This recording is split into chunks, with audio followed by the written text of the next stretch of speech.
Okay, I think I might get started. So basically, this is my media thread. Woo. I like keeping track of all the things that I engage with, like when it comes to art. I like keeping track of all the games I've finished, and then when I started reading. Okay, so like at the start of 2024, I was like, okay, I'm gonna like start reading again, like properly. So I started reading a bunch of books, and I was like, I want a place where I can track all the books I've read and like leave little notes, because I do that on like my anime list with like anime and manga and stuff. I like expressing like some, you know, brief thoughts on a thing that I've experienced, and just like, you know, have them all organized in a centralized place. I like that. And when I tried looking for like dedicated sites for films and music and books, like, and even video games, like I couldn't find anything that fit what I wanted, like what I wanted it to be like my anime list was. So instead I was like, why don't I just start like a Twitter thread where I just like, I got a picture and a brief explanation of like my thoughts on it, and that's it. And then I stopped using Twitter. And Twitter sucks for that anyway, because I can only use like, what, 100 words or whatever. So then when I quit Twitter, I decided to chuck it all in a fucking spreadsheet, copy and paste everything I'd written thus far about everything on any sites I had, and then continue on from there. So that's what this is. Every book, every album, video game, anime or manga, film and TV show that I experienced this year, I'm going to be talking about it.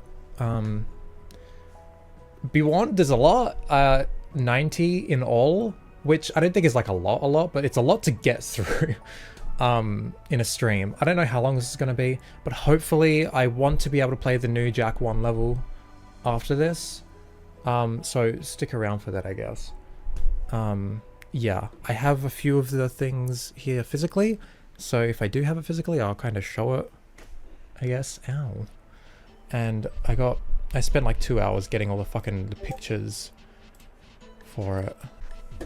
Alright, welcome everyone. This is going to be a long stream. Let me know if the music is too loud. Hey Anna, how are we? How are you? I miss you. Okay, first thing is... Do Androids Dream of Electric Sheep by Philip K. Dick. I have the book right here. Now, all my lighting is gone. That's lovely. I have the book here. Yeah, I'm kind of cheating with this one. I finished this on like the 31st of 2023 or something. But it was like, oh, I started reading properly this like 2024. So I was like, fuck, I'm just going to chuck it in and talk about it. It's one book. Hi, Jess. So yeah, okay, this book. I guess that's what I'm going to do. Just minimize. Okay. For those that don't know, this is the book that Blade Runner was based off of, and Blade Runner is like my favorite movie. So I'm going to read my notes here. This is a weird little story that I quite enjoyed. I'd already seen Blade Runner a few times and loved it before going into this, so I didn't go into it fully blind or anything, but I found it consistently interesting just how much the film took from the book and what they left out. To be honest, I think the world portrayed in this book is far more dystopian than the film, with things like the empathy box and the mood organ and other weird cultural norms that have been established in this decaying world. The stuff to do with Mercer went a bit over my head, but I'd probably pick it up easier on a second go through. Honestly, quite enjoyed this. Maybe incomparably to the movie. I don't know. This book's really cool. I quite liked it. There's like scenes in the book that just aren't in the film, and there's like one scene in particular, and Deity knows what I'm talking about, where it's just like it's totally fucks with your head, and it's just so cool. I get why things are the way they are in the film, and maybe I still like the film more, I think, but this was really cool, and like it's just got a totally different vibe to it. I would recommend checking this out if you like Blade Runner. Yeah. That's book number 1, let's go. The scene messed with me so hard, yeah. Hey on Ark. Okay, next book was, oh yeah. Next book is Carrie by Stephen King. I think it was his first novel. You can't see me anymore because you're dog. Meow. I see you, Anna, it's okay. Oh yeah, so... You're so pretty, shut up. I'm doing the thing. I'm gonna be here forever, aren't I? Okay. This was kind of really weird. It wasn't really a horror story. It read more to me like a tragedy. A main character that is brought up in horrific, abusive household and is treated almost as bad by her peers her whole life. Then when it seems like she's finally allowed to experience some unabashed happiness, it's ripped away from her, which leads to her down a path of destruction, resulting in her death. Oh, spoilers. I'm sorry. Oh no. Oh no, I've done it. Oh no. Okay, maybe spoilers for like everything I talk about. I'm so sorry. Anyway. Fantasy elements aside, Carrie did not deserve any of this, but I'm struggling to see what the point of her suffering was. It doesn't help that the point of view was taken away from Carrie so often that we don't really get a chance to get familiar with who she is outside of her trauma. It feels like all the secondary characters are more in depth than our protagonist, which I think is a shame. I did enjoy how the structure is broken up by interviews or scientific papers or books written after the events of the story as a way of hinting at what's going to happen, though I do feel it took away from some of the tension about how the prom night was going to turn out. I don't know, this book was weird and I'm struggling to find the point in it all. Just felt like a really mean-spirited tragedy. I was really gripped by it. I read the majority of it in a single sitting, so I did enjoy it. I feel a better story could have been told here though. Yeah. I saw the original Carrie movie. It's so gross and uncomfortable. Yeah, it's weird. Like, it just seems like, oh, I'm gonna write a story about this character who's got like a really, you know, a horrible backstory and it's like, you know, been tread on her whole life and that's it. Like there's I don't know what the lesson here was. Like maybe don't bully people in high school because they might go crazy and die or some shit. I don't fucking know. I don't know. Like even like it's been a while. I read this at the very start of the year. Also, I don't have dates for when I read all these.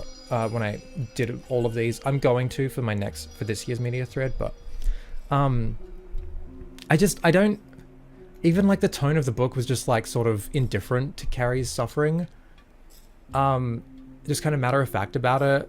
I feel like more empathy was placed on the secondary characters who were doing the bad shit to her. Except maybe the mother. I don't know. This book is weird.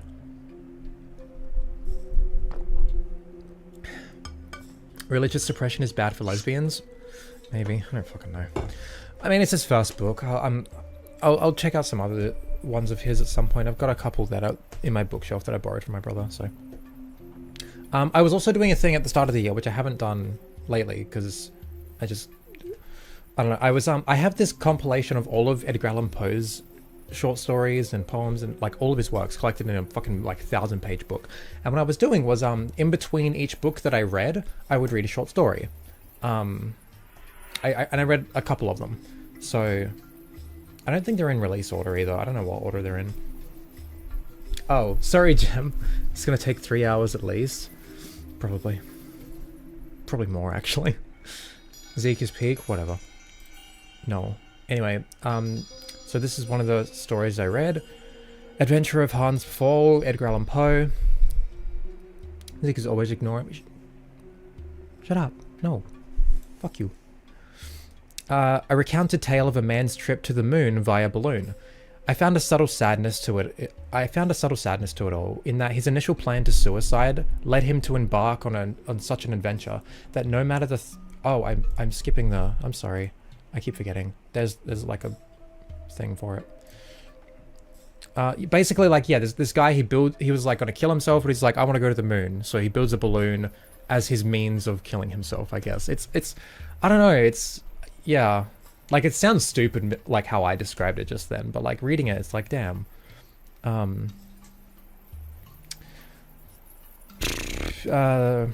found a subtle sadness to it all in that his initial plan to suicide led him to embark on such an adventure that no matter the threats to his health along the way, it mattered little, as he had already planned to die prior. It was interesting how painstakingly the story tried to be a plausible scientific recount, as if this could have been done. This did lead to the feeling of it being pretty dry to read, and some passages stretched on far too long than they should have. The ending was interesting and left fairly open, which I appreciated. Not entirely sure what the extended note was meant to be or why it was there. There's like a really like long note at the end of it. I think it's like an in-universe sort of like rebuttal to the guy's scientific findings or something. I don't know, it's weird. But what I like about this story is it's kind of like a proto-science fiction story. Not in the sense of like, oh, aliens and going to space and stuff, but like science fiction is in like, it is fiction that is trying to explore elements of science. Like the story like spent a lot of time like detailing like the scientific and engineering side of like how he built this balloon to go to the moon. It was crazy, and I really thought it was cool. Yeah. I like that you put Jack in the title first. Every clip.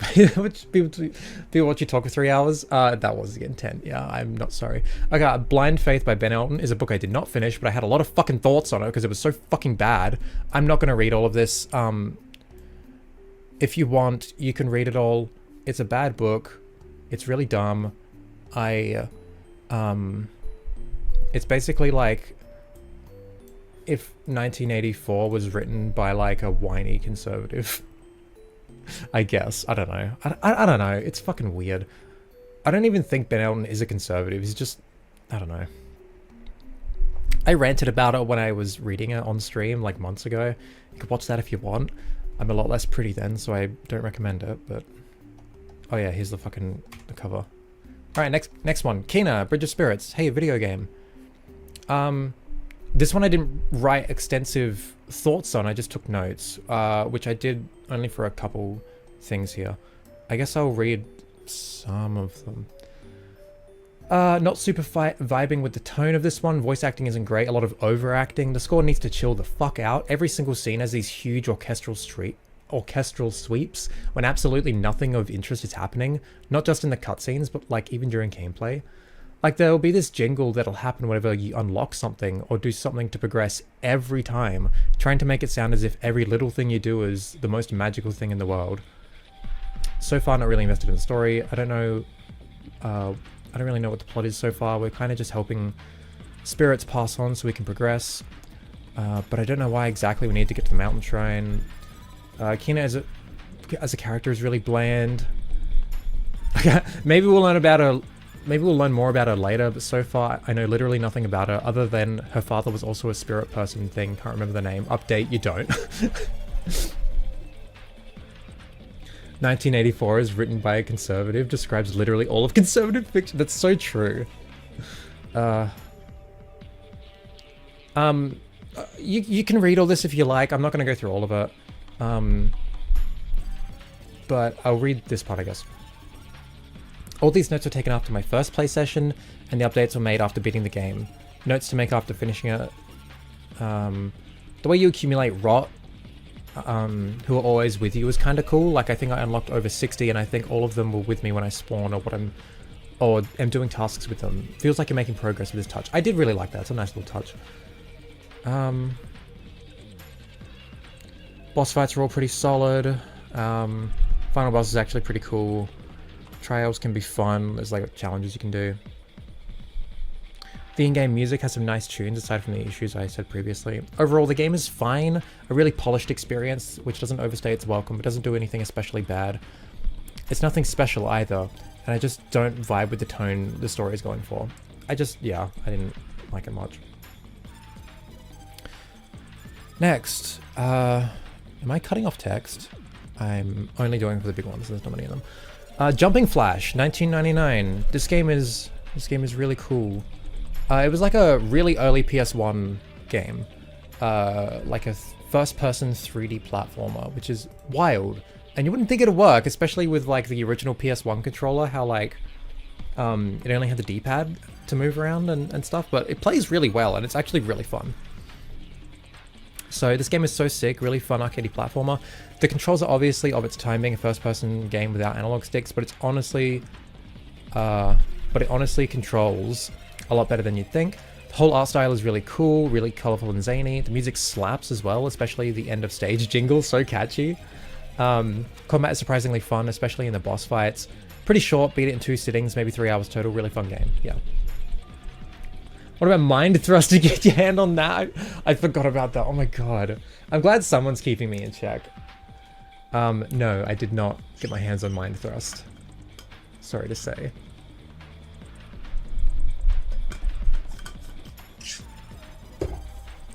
Okay, next game is No One Can Stop Mr. Domino. This game is so based. I love it so much. I actually didn't finish it. I couldn't beat the final level. as I say here, I couldn't beat the final level, but this game is super cool, really difficult, but insanely fun to get good at and master levels. Honestly, really addictive, and the presentation is goofy and charming as fuck. This game is weird. Like the game, like the mechanics are like, I've never seen anything like this. It's like a cool puzzle game thing. I don't know, but like I got to the final level and couldn't beat it, and I lost all my lives and I got a game over, so I had to start again. It's one of those games. It's not super long though. But it's like, I still get like, I can beat the first level pretty good, but the second levels, like, I still struggle with it a lot, you know? There's still times I can't get past the second level. So it's like, I gotta grind on this. I gotta grind a lot to like actually finish this. Like, I gotta put in like a lot of consecutive practice, you know? Okay, next one, which I do have physically. This is How to Read Literature by Terry Eagleton. I bought this many years ago and I just never read it until now, because it's like something I'm actually interested in, like reading literature and getting the most out of it and knowing what makes art tick, stuff like that. My fucking mouse.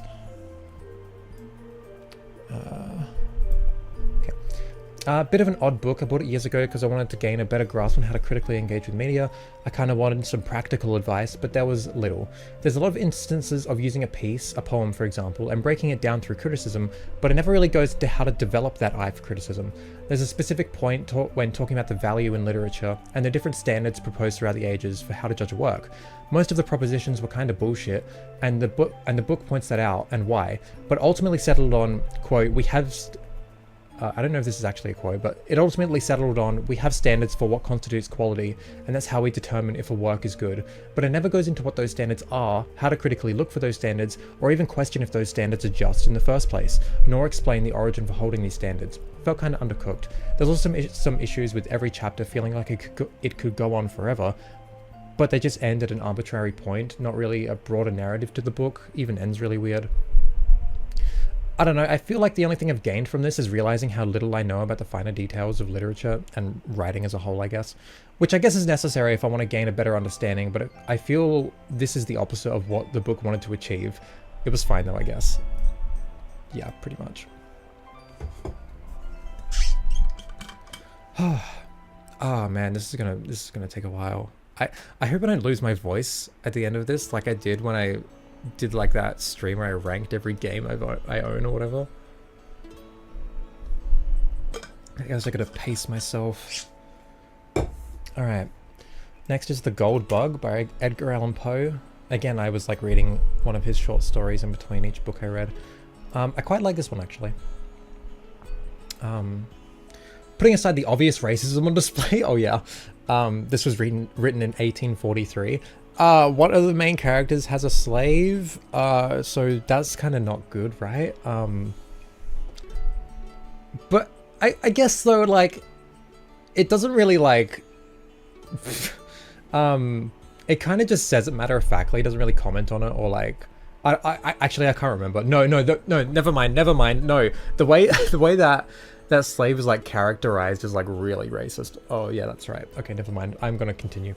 Putting aside all that, what's here is a cool little treasure hunt story, but we don't really know that until after the treasure has been found. The first half is a mystery of how this gold bug has seemingly made the MC's friend insane and what it's leading him to. But then we find the treasure, and it flips what we thought the story was about on its head. The rest of the story is him explaining how he figured out where the treasure was, in detail.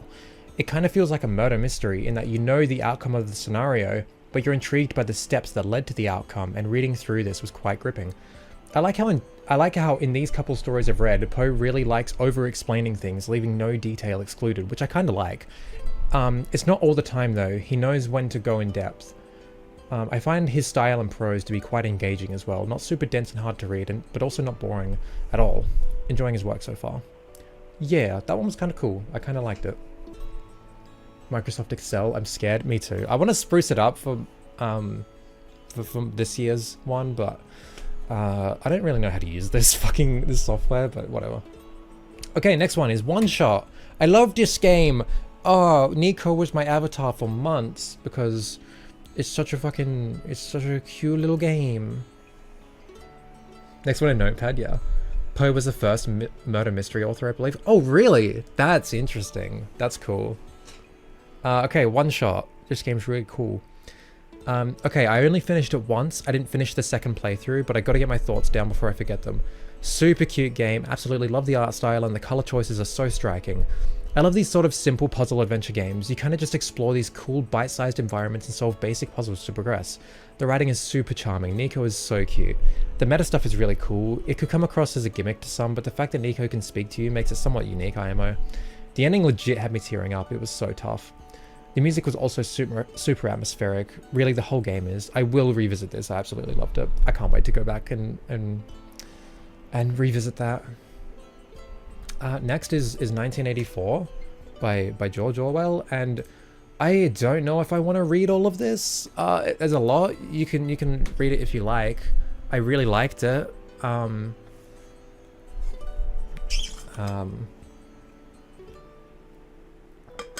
I really like... I basically talk about all the ways in which, like I talk a lot about its... George Orwell. Shut up, Untitled. I'm Australian, okay? I basically just go in depth about, like, the way that the book is anarchist fiction, I guess. and how I think it is ultimately an optimistic sort of... and a hopeful sort of story, purely by, like, the existence of the appendix, which I think is really cool. It's a reference to a meme. Oh, I see. Whatever. Anyway, yeah, I really like 1984. I'd highly recommend it. The Party in Oni-chan. Shut up. The Balloon Hoax by Edgar Allan Poe. There's a balloon. This was another one I read. Didn't really dig this one, not gonna lie. It was pretty boring. Most of it was scientific explanations of the construction of the balloon, similar to Hans Before, and the narrative wasn't super interesting either, especially since its subject matter is so similar to the previous one, and much less interesting. Also, don't understand the title. How was it a hoax? Nowhere in the story does it allude to the events being false. I don't know, at least it was short. I kind of struggled to get through this one, so like maybe I just missed something, but I don't know. It wasn't very engaging. I didn't finish 1984 because the content honestly stressed me the fuck out. That's fair, I guess, yeah. I read like the majority of it in a single sitting, like in just one night. I was just kind of like really gripped by it and I just didn't stop reading. So, yeah. Hey, you know more about locker balloons? Yeah, and those aren't a hoax. Those were real. Okay, next book is The Time Machine by H.G. Wells, and I have this one. I have it. It's good. It's a good book. A very good book. I like it. Cool little read. Oddly political in its depiction of 800,000 years in the future, lol. The explanation of the Eloi and the Morlocks being that of the aristocracy and the labourers after thousands of generations is really interesting. At some point in the past, the labourers being driven eternally underground to uphold the lifestyle of those above ground, that even sunlight is something reserved for the privileged. This class distinction explanation is interesting in its own right, but then it kind of flips it on its head a little by the fact that it's heavily implied that the Morlocks, in the dead of night, kidnap the Eloi and feast upon them. Perhaps out of evolutionary necessity, they must eat the rich, for lack of a better term. Despite the privilege and freedom of the Eloi, they've been transformed into cattle. My favorite... the political implications of this stupid little book set 800,000 years in the future was like so fucking... It was so fucking cool. I loved it. It was so funny. Reasonable stream time. Who's holding you hostage? I've been getting up early lately, but I've still been going to bed late. Yeah, this book's really cool, but my favorite part of the book is in, like, again, spoilers for like everything I'm talking about pretty much, like potentially. I don't remember what I've written in a lot of this stuff, but like spoilers for this, because like the ending of this book is fucking beautiful and I wouldn't want to spoil it.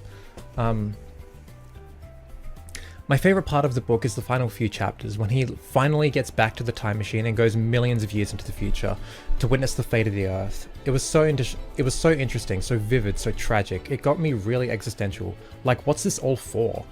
In the end, the Earth will be overrun by giant crab creatures and swallowed by an eternal red sun, leaving no trace of their existence. The ending with him disappearing also felt sad but oddly fitting. I quite enjoyed my time with this. I wouldn't mind going back to it at some point. Yeah. This is a very good book. I liked it a lot. probably one of my favorites that I read this year, to be honest. I love The Time Machine. It's so odd, but Wells is a master of adventure. I can't wait to read more of his stuff. Like, God. He seems like an interesting dude, and like, just... Like, that book is so cool. I love it, you know? Like... I love that, like, you know, oh, it's from 1895. That's old as fuck, but it's like... And, like, it's like... I'm glad that, old fiction is still accessible and, like... highly entertaining for someone who has like never grown up with anything like that. Like, you couldn't say the same for most people in older video games, but like, yeah, I don't know. Anyway, next is Moonlight. This was a film I watched this year, or last year, sorry. For school I took Intro to Film Studies and Intro to English Literature, hence some of the films and books that are on this list. Moonlight was the first of them. An interesting story, told in a cool way, but don't really have any strong feelings either way. It was good.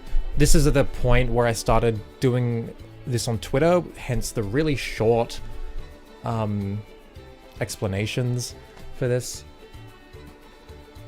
No terrorist manifestos in your list. It's like, oh, I'll get to them later. I don't have them. They're over there, okay? They're over there. Moonlight? Gay? Yeah, literally.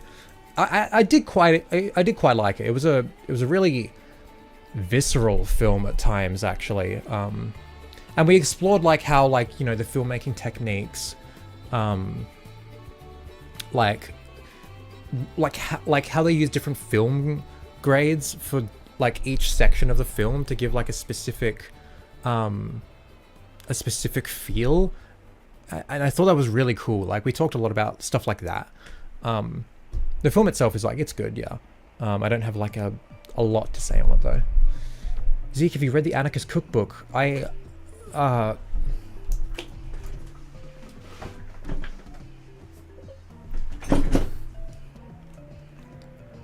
have an Anarchist Cookbook. This is not the one that teaches you how to build bombs though. This is from Food Not Bombs.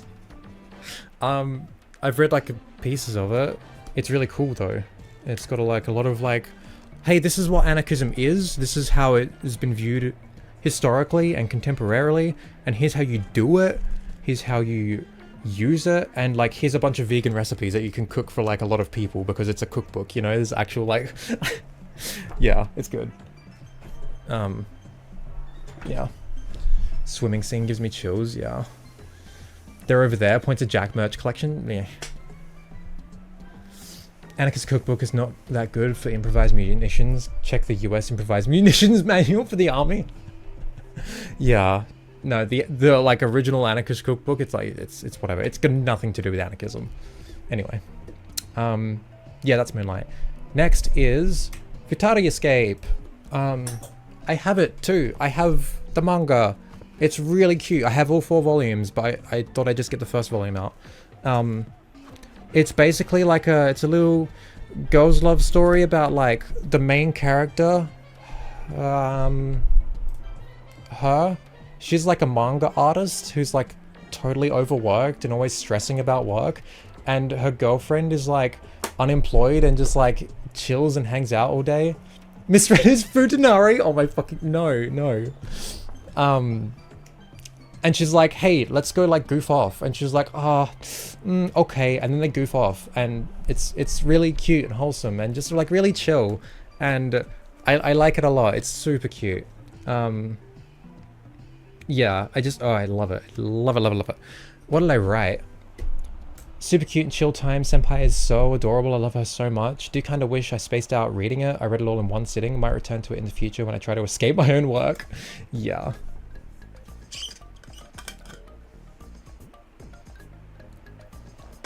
I can see where your brains are, Jess and Anna. But no, it's Futari Escape. Okay, next is Supporting Cast by Propagandhi. Holy fucking shit. What did I write? Holy shit, just absolute peak. Got severely addicted to this for like a month straight. Just absolutely firing on all cylinders. One of the best punk records ever, IMO. Yeah, it was like, when I got my Spotify Wrapped, it was like, this album was my top, Propaganda was my top, and the first 5 songs were my top 5 songs of the year. like this album is just fucking incredible. It's just absolutely fucking, so good. Fucking everything about it, like it's just, I don't know how to describe it. It's just really, really, really fucking good. Go listen to it. And its artwork's really cool too. Next is Cut and Stitch by Petrol Girls. Also a fucking excellent album. Finally got around to this after loving their first and third albums. This is their second. Definitely an interesting one, much more emotionally nuanced. Even just has tracks that are poetry. Sky had me crying at least once on the bus. Oh my god, excellent record. Petrol Girls is one of my favorite bands. I started with Baby, which is their latest one. Honestly, I think Cut and Stitch might be my favorite one. It's just so much more varied in terms of tone and style and the music. I'm checking it all out for sure. Oh, cool. This is mostly punk rock, yeah. Cut and Stitch, like Petrol Girls and Propaganda, they're punk bands. Some of the best, mind you, but like Cut and Stitch is just like so emotionally nuanced as well. Like Baby is just like so fucking intense. Like it is just so angry. And the first album, oh shit, what's that called? Oh no, I've forgotten the name of their first album. Wait. Oh no. What is it? Talk of Violence, right. Talk of Violence is really fucking good too. Probably my least favorite though. But Cut and Stitch is just like, it's so cool and like so moody at times. And yeah, Sky is a song. Go listen to that, please. Like, it's kind of heavy, but like musically, it's kind of heavy. But like just go listen to that. It's fucking heartbreaking. Like, anyway. Daydreaming as I'm listening to you. I imagine. Okay, next is Itakoma Hits by Otoboke Beaver. These guys are fucking, I love them. They're so cool. They're fucking wild. God damn, this hits so hard. Some of the most abrasive and fast punk I've listened to. Super sick album. Go listen to these guys. They're fucking... Can you add Hoover's Uber? I haven't listened to the album enough. I'll probably add it for this year's media thread. There was a couple games we played, sweetie. A couple games that we played together like a week ago that I didn't write down and I forgot. It was the little visual novel we played and the lo-fi game. I didn't write, but we listened to it last year. I know it. Look, with music, I don't list it on my thread until I've listened to it a lot and I am familiar with it. I've only listened to the songs in there once, so I'm gonna listen to it more. Anyway, yeah, I forgot to list those, so anyway, how long have we gone? 40 minutes. Okay, we're making progress. Okay, maybe this won't take like 6 hours like I thought. I appreciate everyone for sticking around too. Cozy into lo-fi music to craft bombs too, absolutely. Okay, next is A Modest Proposal by Jonathan Swift. Sorry, I'm stupid. This I read for my English literature class, and I wrote an assignment on it, and it was really cool. It's basically it's a modest proposal for how we should deal with rising poverty in the Kingdom of Ireland, and the solution is to eat babies. Eat the babies of the poor, the people who are so poor they can't feed their children. We will just take them and eat them, and it's very, very fucking funny. Read for English class, but putting it here because I loved it. Just so insanely funny, and it's dry satire and still relevant now. Like honestly, like it's like 300 years old. Like this, it's not even like a problem. Like when it comes to trying to read this, like go read it. It's like a few pages long. It's so funny. 1729, what do you expect? Oh no, this is satire. He's not actually proposing this. This is satire. And we explored like the ways it handled its satire in class, and like it's so interesting. I love it. Best Jack character excluding Jack and Daxter. Kira? I guess she's cool. Yeah. It's funny as fuck. Go read it. Next is I can't speak. The Third Man. I again watched this for my film class. Not gonna lie, I fucking loved this film. Every shot is just so beautiful. Every location just dripping in atmosphere. Such an immersive film. The story is really cool, and the music, oh my fucking god. One of the best film soundtracks ever, holy shit. Like, yeah, I genuinely, like, really loved this movie.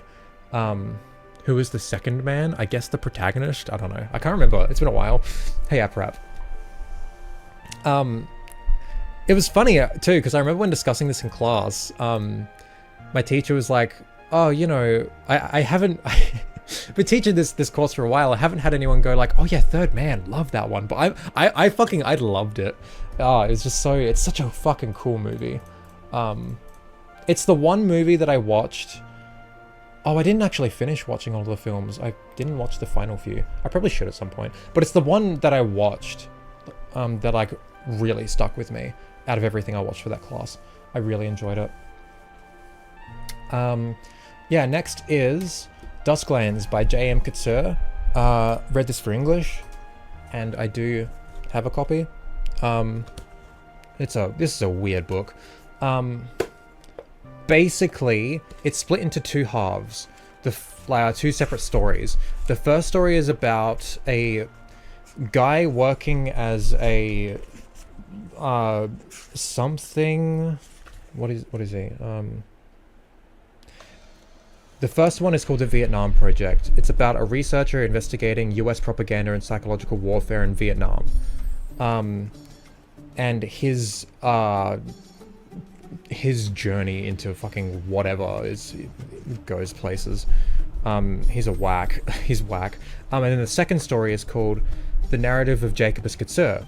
It's the story of an 18th century Boer frontiersman and his quest for revenge on a local tribe. This is set in Africa. And this second half is fucking just brutal. Kind of hard to read at times. The fact that you explain it without reading your own Excel notes to notes you like it. I'm reading the blurb. And it's because I need to explain what it's about in order to read my notes, because I didn't provide a summary there. But I did end up liking it, I guess. When I first read it, I didn't. So let me read. I read this for school, found it incredibly hard to keep focused on. The writing tends to be a bit long-winded. I don't really agree with that anymore. And things often happen without connective tissue between events. That might be true, I can't remember. Also just found it quite boring, to be honest. There was definitely some interesting discussion about it during class in the lecture, and I do think there was some valuable and well-written stuff in the latter half, namely the section where the MC is sick and delirious and goes into the morals and worldview of this monster, like talking about him, like himself. Might give this another read years from now, see if I appreciate it more. But then, upon reading a decent amount of it to write an essay on it, like this a few months later, I came to appreciate the writing style and prose a lot more, and formed a newfound appreciation for the themes it was tackling and the method in which it did so.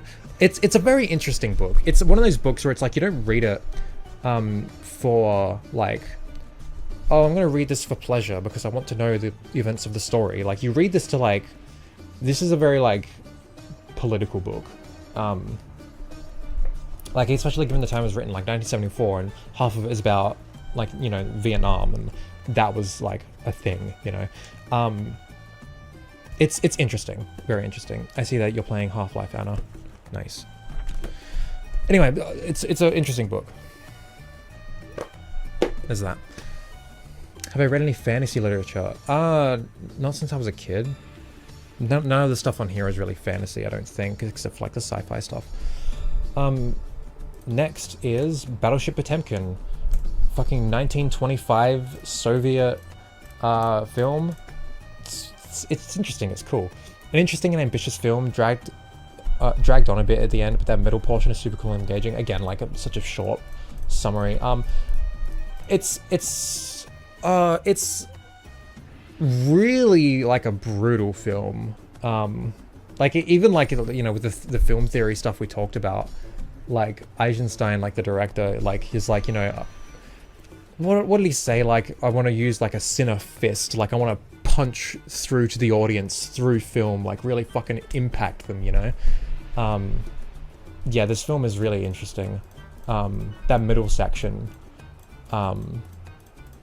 just like, wow, you know. The rest of it's kind of, you know, it's a thing. Next is one I have. This is, I mean, like Lord of the Rings, I haven't. Sweet Poolside by Shuzo Oshimi. I have it right here. I think it's one of his earlier works. It's a weird story. I think all of his stories are kind of really weird. All of their stories, sorry. Who fucking knows? Cute little story, kind of weird, but I get the vibe I was going for. Ending felt a little rushed, unfortunately. I really want to read more of this author's work because it's like there's a lot of gender stuff in these books, and it's like I look in the afterward here. It's like, hi, Oshimi here. Thanks for reading. Oh, I'm a beautiful schoolgirl at the moment. But it's just a projection of my desire to be a girl, so don't pay any mind to it. Like draws themselves as like a schoolgirl or whatever. And it's like you read like interviews with this person, and it's like, can we please get you some estrogen? Like, I swear to God.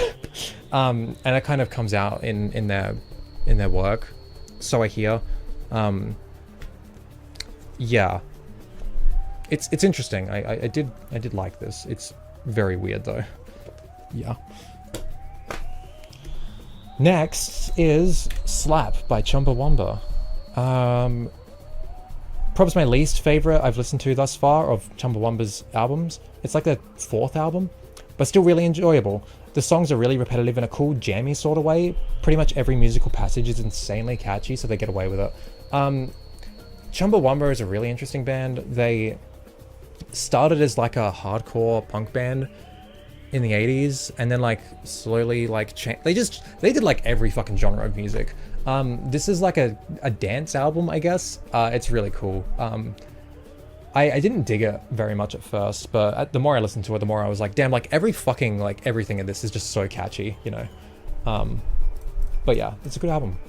Next is another film I watched for class. This is Breathless, 1960. Really cool and interesting film. Plays around with narrative structure in a cool way. And the whole film feels super real, just taking place on real streets. The two leads are cute in how they interact, and there's some interesting ideas surrounding identity.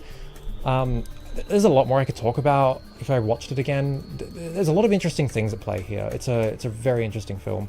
I did actually enjoy it quite a bit. Yeah. Helicopter Dropbox full of estrogen, yeah. Okay, next.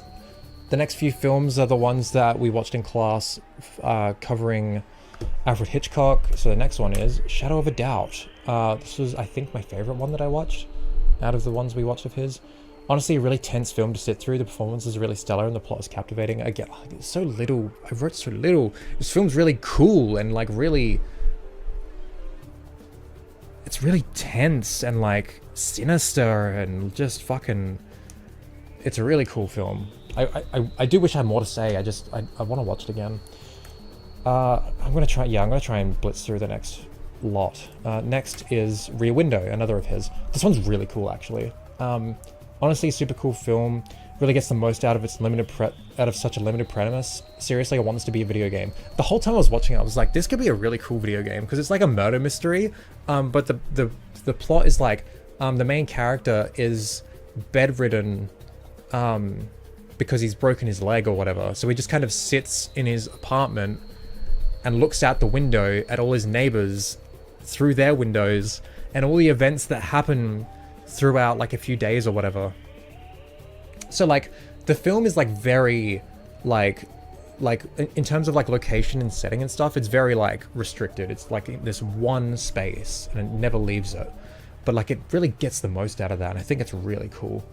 And again, like it'd be so cool if this was a video game. Like imagine like you were a character who could only look at things from your own perspective throughout the days, and you'd have to piece together clues about things that are happening in all these people's own lives and all their little stories. Like that'd be such a fucking cool video game. Someone's probably already made something like that, but if they haven't, take my idea, you're free. I used to have a box set of all of Hitchcock's films. 39 Steps was my favorite. Nice. I've only watched like what, 4 or 5 the ones that are on here. But yeah, I think Shadow of a Doubt was my favorite of the ones I watched. I think that was his favorite too, oddly enough. Yeah, anyway, next one I do own. This is Tintin Breaking Free. Whoa, this is this is really cool. I really like this. It is a anarchist parody of Tintin, I guess, but it's not really. It kind of just uses Tintin's characters and style and format to tell like a story about like workers in Britain going on strike because one of their co-workers were killed on the job, and like, you know, the bosses were being fuckwits about it, like not giving any compensation or any sort of care or whatever. So they all go on strike, and then there's a bunch of sympathy strikes, and then it just escalates and escalates and escalates into like a, you know, full like nationwide general strike, and it's just so fucking cool. And it's really cool, and I like it. Really funny and awesome anarchist parody of Tintin, where we see him and his mates throw a general strike across Britain. Honestly, really charming, captivating. I recommend reading this. It's funny as fuck too. Yeah, I don't know. Oh, I love this song. Queen of the Dream World. Yeah. Next one is Beloved by Toni Morrison, which I also have here. I read this for English.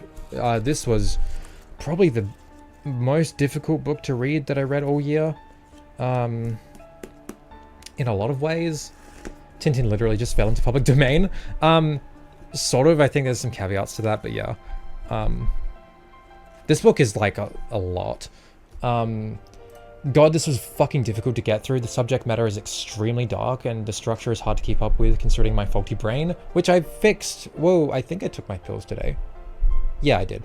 I ultimately enjoyed, question mark. I ultimately enjoyed it. It's a captivating and interesting read. Basically, it's like a semi-based on like a true story, about, what was it? It's the story of an escaped slave who, in like, you know, 18th, 19th century America, who, upon getting recaptured years later, oh no, not years, at some point down the line, upon getting recaptured, ends up killing her own child in order for them not to go into slavery.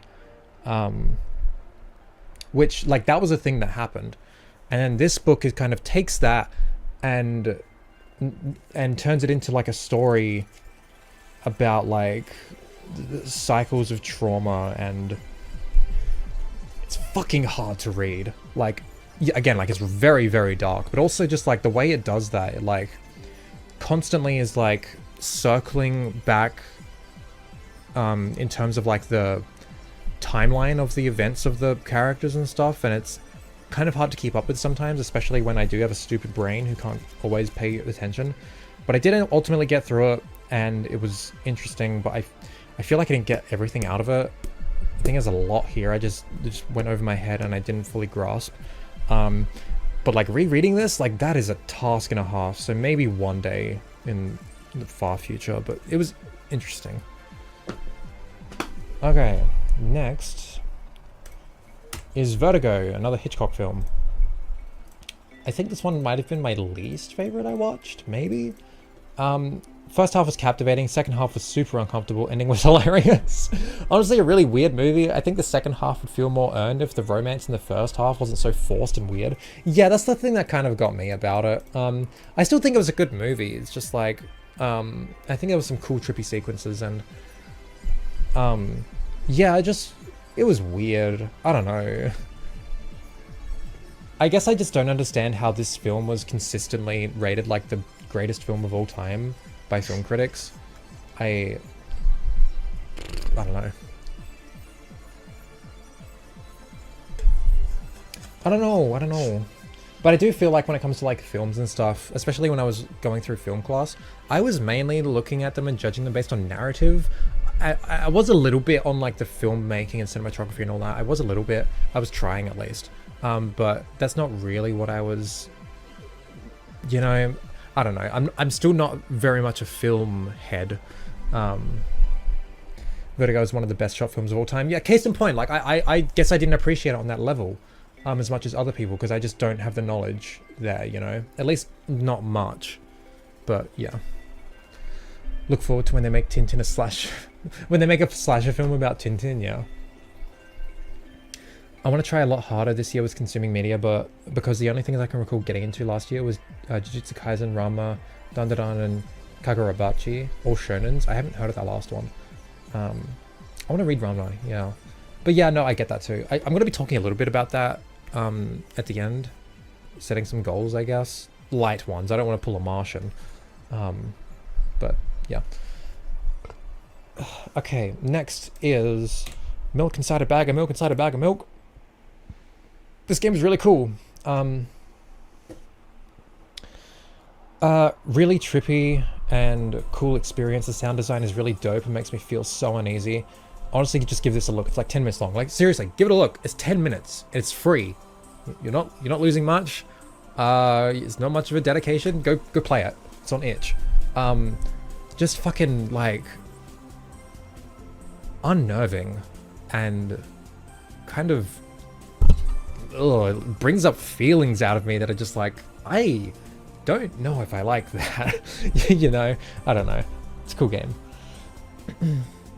Kagurabachi was that one manga that was super hyped up as a joke when there was only one chapter. Oh, but it's actually pretty alright. I guess I missed that. I'm so out of touch when it comes to anime and manga. Anyway, next game is Secret Little Haven. For all my queers out there, check this out. It's really cool. This is so cute. Had a blast playing through this. Just really cool and heartwarming experience with some genuinely suspenseful moments. Hey Blue, how are we? It's a really cool game where like the whole game is like played through you interacting with like a fictionalized version of like Windows 95, you know, like you like go into chat rooms and talk with like your online friends. There's like a forum that you can browse and like look at like people's fan art and like threads about stuff about this fictional like show, and it's really, really cool. There's like little mini games in there as well, like you can engage with on the computer. And then there's some like honestly kind of difficult puzzles like at the end where you need to like solve stuff. But it's a really cool game, and made me feel many things. My stupid gay heart of mine. Yeah. Next, A Room Without You in It. It's a very short indie game on itch. Short 10-minute adventure, honestly really cool. The whole game seems to be made up of pixelated photos of a real apartment, and the short narrative is honestly really sweet. Yeah, again, short 10-minute thing, it's free, pretty sure. Go check it out. I quite liked it. And like again, like the fact that it's like entirely made up of like, it's like a little point and click thing, I guess, but like the fact that it's made up entirely of like real photographs that have been like pixelated is, I think, really cool. Oh yeah, I forgot, I have a little Jack keychain. I don't know if you could see that at all this whole stream, but well.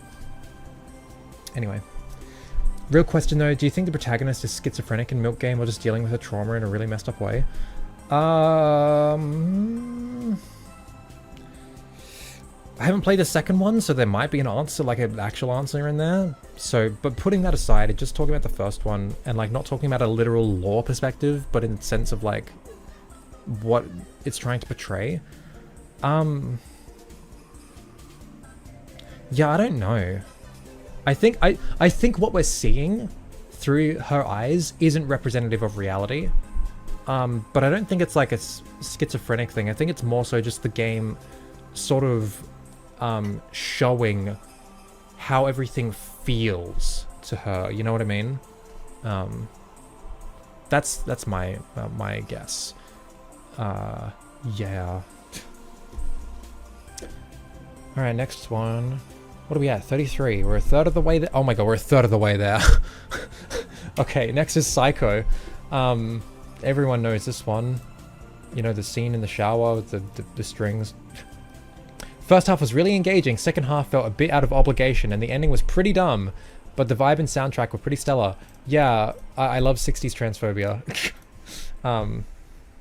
Gonna try the Milk one. I love unnerving weird shit. Awesome. Yeah, it's really cool. Yeah, Psycho's weird. again, like the first half was really cool and interesting, and then the thing happened, and then it's like, okay, I guess we're just here for the ride now, you know? Yeah, Psycho's the thing. Next, Chumbawamba, English Rebel Songs, English Rebel Songs, 1381 to 1914. This is a really cool album. I really actually liked this album. Honestly, wasn't expecting to love this as much as I did. A purely a cappella protest and strike songs from throughout the centuries. Seriously, there's some real bangers on here, and the performance is really nice. Yeah, like there are no instruments. It's just all their vocals. They're all like harmonizing and singing. There's these protest songs, you know, like from like hundreds of years ago, up to like more recently. Like it's just such a cool album, and it's like honestly the songs are just catchy as fuck, as you would kind of expect they would be, you know. That scene actually traumatized me as a kid. I couldn't take a shower if my family wasn't home for years. Oh, God.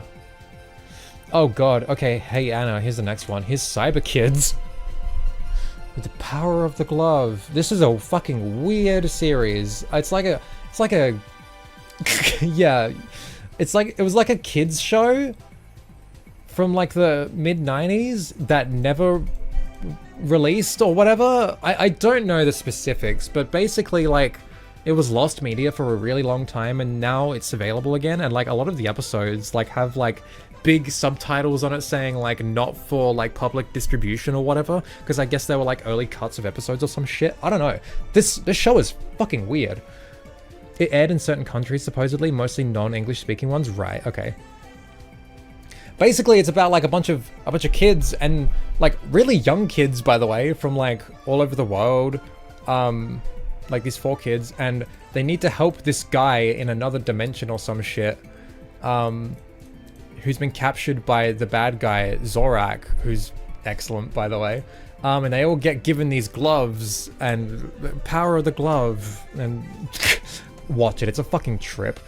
Watch this in a VC with friends. Honestly, the only way to watch this. It's the most batshit insane thing I've ever watched. Like, what the fuck? This was meant for kids? They torture Saddam Hussein in one episode, for fuck's sake. Zorak was genuinely really good, though.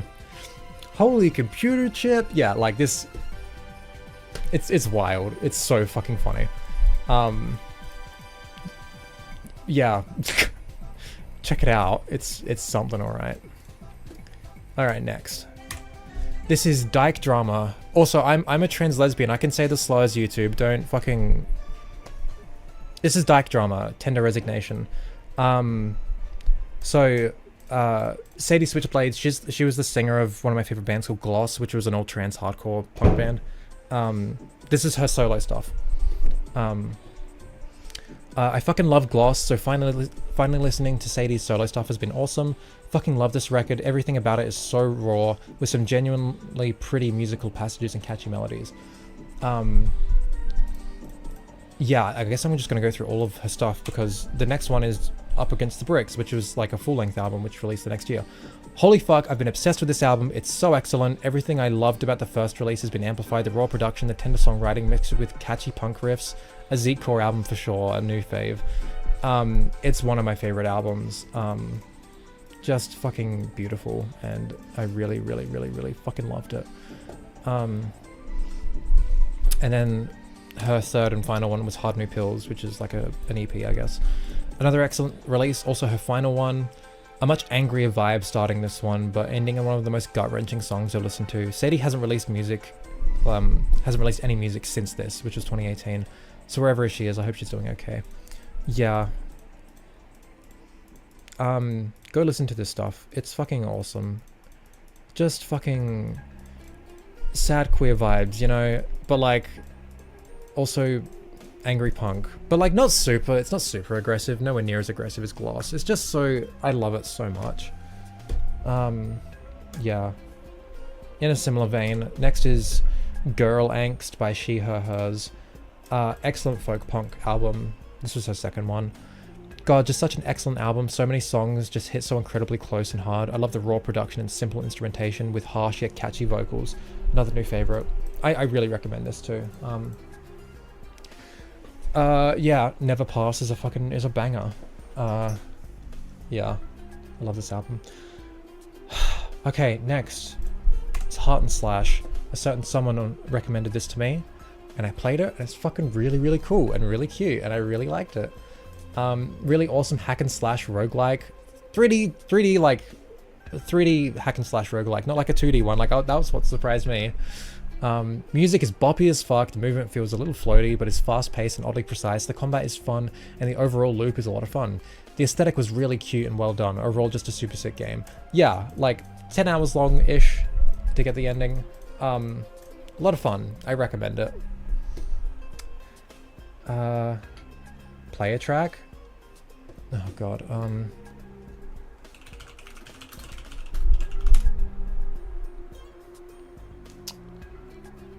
is I Hurt You the good one in like level 1? Is that the one? Hey Martian. Not too late, no. It is? Okay. Let me pause this. Let me play this. I'll play like a few seconds of this. It's a bop.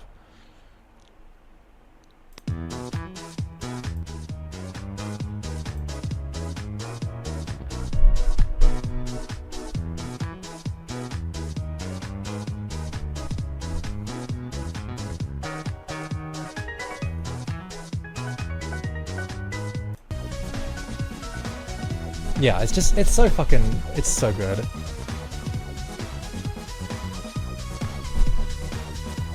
Anyway, yeah. Good game, good player. Next is Still Life Talking by Pat Metheny Group. Cool album. Super chill album, really love how beautiful and rich the sound is on this. It's like a fucking you just put it on and just like zen out, you know? It's such a fucking, so chill. I think one of the songs was used in a JoJo ending or something like that. Yeah, it's a really cool album. Really, really pretty. Next, oh god, okay. Hellblade 2, Senua's Saga, or Senua's Saga, Hellblade 2. I think this is where we start getting past the Twitter stuff. Yeah, okay, so this is where I'm actually going to write some stuff about the things I experienced. Okay, really unsure how to properly feel on this one. It's an incredibly beautiful experience with some really amazing moments and demonstrates an incredible level of craftsmanship. But I don't know, I can't shake the feeling that I did less things compared to the first one. Sections seem to stretch on longer in one. Oh, sorry. Sections seem to stretch on longer than in one, and there were less places to explore. The style of storytelling was kind of fundamentally different, with the introduction of actual characters to converse with, rather than being purely within Senua's head. It felt less impactful than the first, which is sort of to be expected, to be fair, and I'm unsure how to feel about the ending. I don't know, this one is tough to think about. Still overall enjoyed my time with it. Color coded by media? Yes it is, Martian. Here is the key, up here. Yeah, sorry, Hellblade 2, I don't, it's complicated. I don't know, and I don't even know if I want to revisit it, because it is a fucking stressful game to play. I don't know. It was something. I did like it ultimately, but yeah. Next one, I can finally show something again. Let's go. It's Prince of Persia: Sands of Time. I own this. It's a game I own physically. How about that? I didn't pirate this one. I bought it. How about that? Yeah, Prince of Persia: Sands of Time. Super fun platforming mechanics, with the reversing time mechanic feeling like a meaningful addition, as it allowed the level design to be really difficult, but not punishing, since you could retry almost instantly. I remember when, like, you know, hearing about this game, I'd be like, oh, you can just reverse time to undo all your mistakes? That feels like kind of trivializing it. But like, no, it's like, it's actually a really cool addition, because it's like, it allows the game to just be really hard, you know?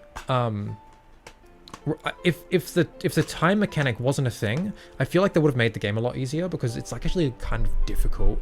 Like a platformer that's like really difficult. But like, because it has the time reversing mechanic, it's more about trial and error, and like understanding the challenges in front of you, and then, you know, pulling them off successfully. This resulted in it being one of the toughest 3D platformers I've played through its level design alone, which I really appreciate. And also, like, you know, like it allows it to not be like really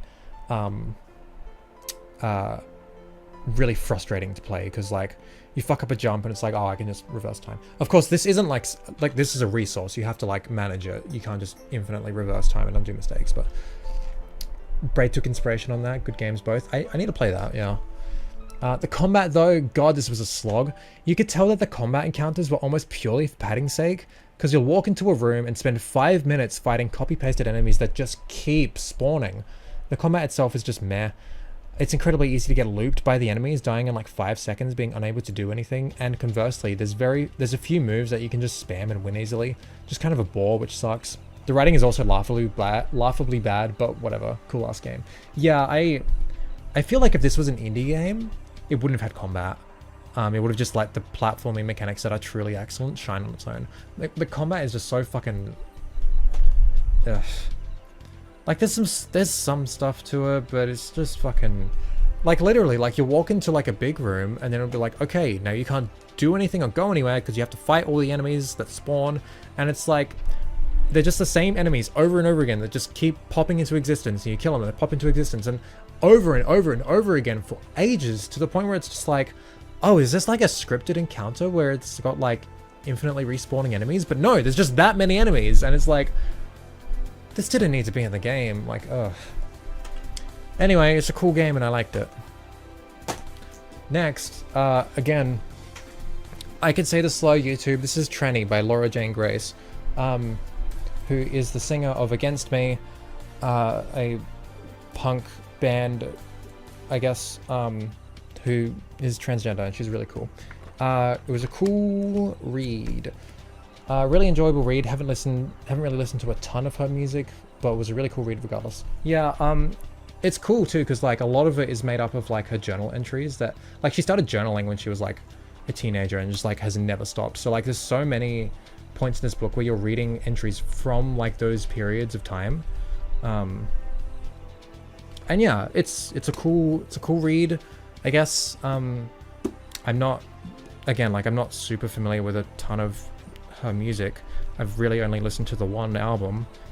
I think most people would know what that is if they're in the know. But yeah. Oh, next one I also own. I also own this one very recently. It was a Christmas gift from my lovely girlfriend. This is Past, Present, Future by Ra Band. Yeah, this is a really cool album. I still gotta play it on my turntable, but I gotta like clean it first, and I ran out of record sleeves, so I will do that at some point. But I own it, and that's cool. This is like from the 80s. This is like an old record. Yeah. God, this album is so sick. Compilation of remixed songs that I haven't really listened to the originals of, but these are just so good. Every song has gotten stuck in my head at some point, like multiple times. Just super funky and at times beautiful songs. Clouds Across the Moon in particular is hitting the emotions. The singer's voice is also just beautiful. Love this album. If you're familiar with the song Messages from the Stars, it's on this album. Like one of the versions, I think one of the most popular versions. There's like a fucking 50 of them, whatever. But this is essentially just like a album of remixes with like I think 1 or 2 new songs, but it's so good. It's really good. I recommend it. If you're into like, you know, synth pop, I guess, from the 80s. I don't know how to describe it. It's a good album. Okay, next is Tomo-chan is a Girl. I do own 5 out of 8 volumes of this, but they're in storage and I couldn't be fucked getting them out. Really fucking cute manga. God, this is so adorable. I loved like literally every character. All the girls were just so precious in their own ways. Honestly, there's some easily readable trans/gender themes to be gleaned from the story in regards to Tomo. Like, it's so obvious, you know, like if you know what to look for. The love story was also really cute and nice, and I'm glad it went on a little longer after the confession, so we got to see them interacting as a couple. Ending was really good too, really like this one. Yeah, you know how like in most like anime stuff, it's like, oh, the characters, they finally confessed and they're together now, and that's the end of the story. Like this one went on a bit longer than that, which I kind of appreciated, yeah. Read Tomo-chan and thought it was Azumanga Daioh. I gotta read that too. Or watch it, I can't, yeah. Yeah, the combat feels like it was there because it's expected versus actually being needed. Yeah, that's exactly my thing as well. Like, And again, if like that, if that game was released today by like an indie studio or like an indie developer or whatever, I feel like the combat wouldn't have even existed, because it's like, oh, we've got this really cool platforming stuff. Here you go, you know, and that was it. Like sort of like Studio Regalia, that's got like some combat, but like it's really not a game with combat, really. Yeah. Okay, next is Kase-san and Morning Glories. God, this is so fucking cute. It's like a movie. I can't remember if it's a full-length movie or if it's just like a, I don't know. It's a really, really cute girls' love story, and I love it so fucking much. It's so adorable. This is a really sweet watch. Made my gay heart feel things really like this. Yeah, it's just the fucking God. If you're susceptible to squeeing really fucking hard, like, yeah. I had to charge my phone because it died. Sorry, that's all good. Next is another one I do own physically, but it's in storage and I can't be bothered getting it out. This is Claudine. Manga from the 70s. It's like a short story. YouTube on Firefox taking so hard, making it difficult to see what I type here. I've been having that same problem. Interesting to read such an old story about a trans character, but even with that in mind, it was just kind of boring. The art was really nice and the ending was sad, but I don't know, I didn't feel too strongly about this. Yeah.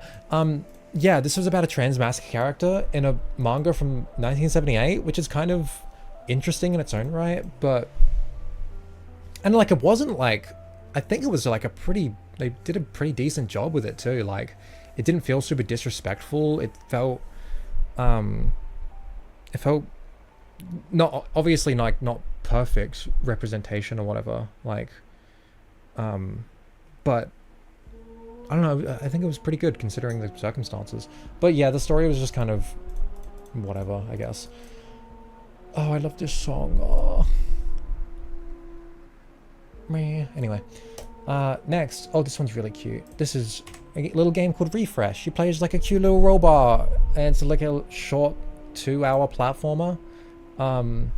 Super cute. Really cute and simple little platformer where you play as a robot helping rebuild a community after a storm.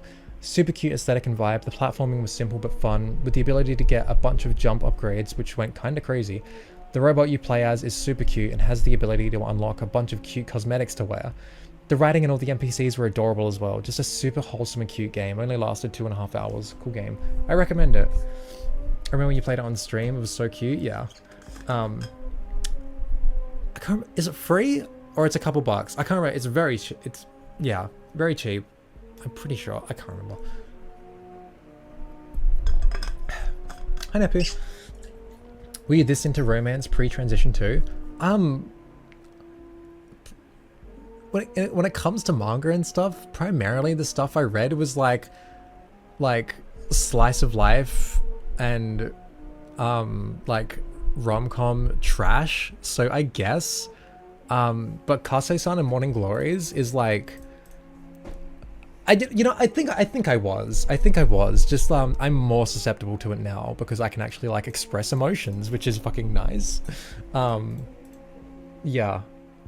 Go watch it. It's so cute. It's so cute. Okay, next one.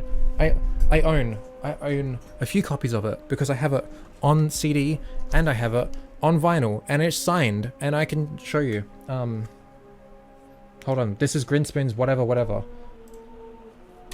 Bloop. I really love the cover art too. It's really cool. Hold on. Whoops. This, oh, fucking, I hate dealing with vinyls on stream. The signed portion is just like a cardboard card, I guess, which is kind of lame.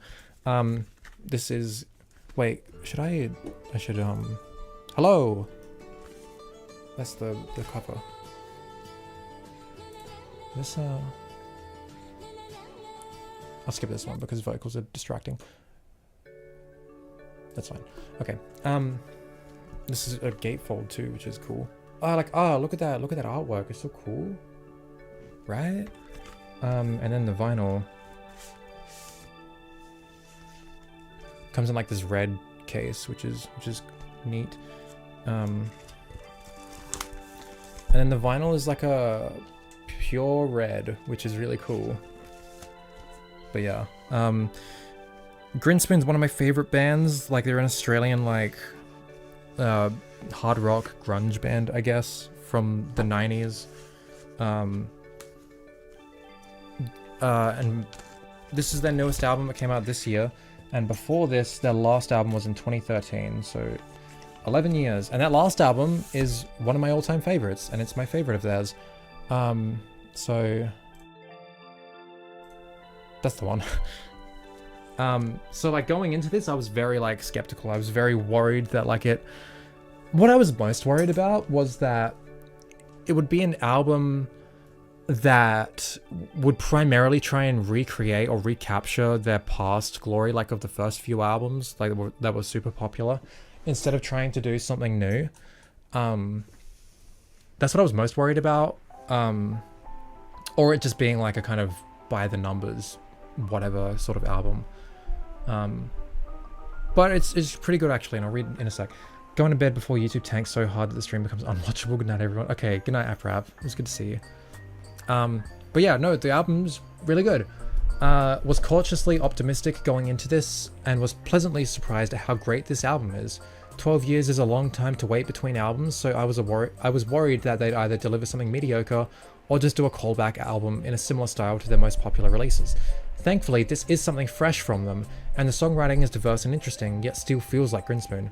Automatically clears Alibis and 6 to Midnight, which are two of their weaker albums, later albums. Got to sit with it to see where I'll feel about it in relation to the rest of their albums. Will say though, the production on this is kind of all over the place. Some tracks sound kind of blare, and the drums on some tracks sound kind of arse, but I love this so far. Yeah, production is weird, and me and a friend were like talking a lot about it, be like, what happened here? Like, she's a lot more like got a brain for production and stuff than I do, so she kind of doesn't like the album much because of it. But I putting all that aside, I can like look past that. I use shitty $10 Sony earbuds anyway. I really fucking love the album. Honestly, like the harder hitting rock tracks are really good. But the more laid back, softer ones I feel are the best songs on the album easily. Which is really cool. Just like really pretty instrumentation, and yeah, it's really cool. I really like the album, and I'm glad I did. And then I got to see them again. I've seen them like 4 or 5 times now, and they fucking rule. Also, I don't know if you've noticed, but I have slightly changed my background a bit. I replaced the cupboard that my vinyl and turntable were on with that now, and lowered my trans flag, and then like put like a bunch of posters and stuff, including a Grinspoon thing up there, which is really cool, and I really like that. I still hate this camera though. Whoa. Alright, we're getting there. Still got a while to go. Okay. Next is How It Feels to Float by Helena Fox. This was something that my younger brother lent me. A book.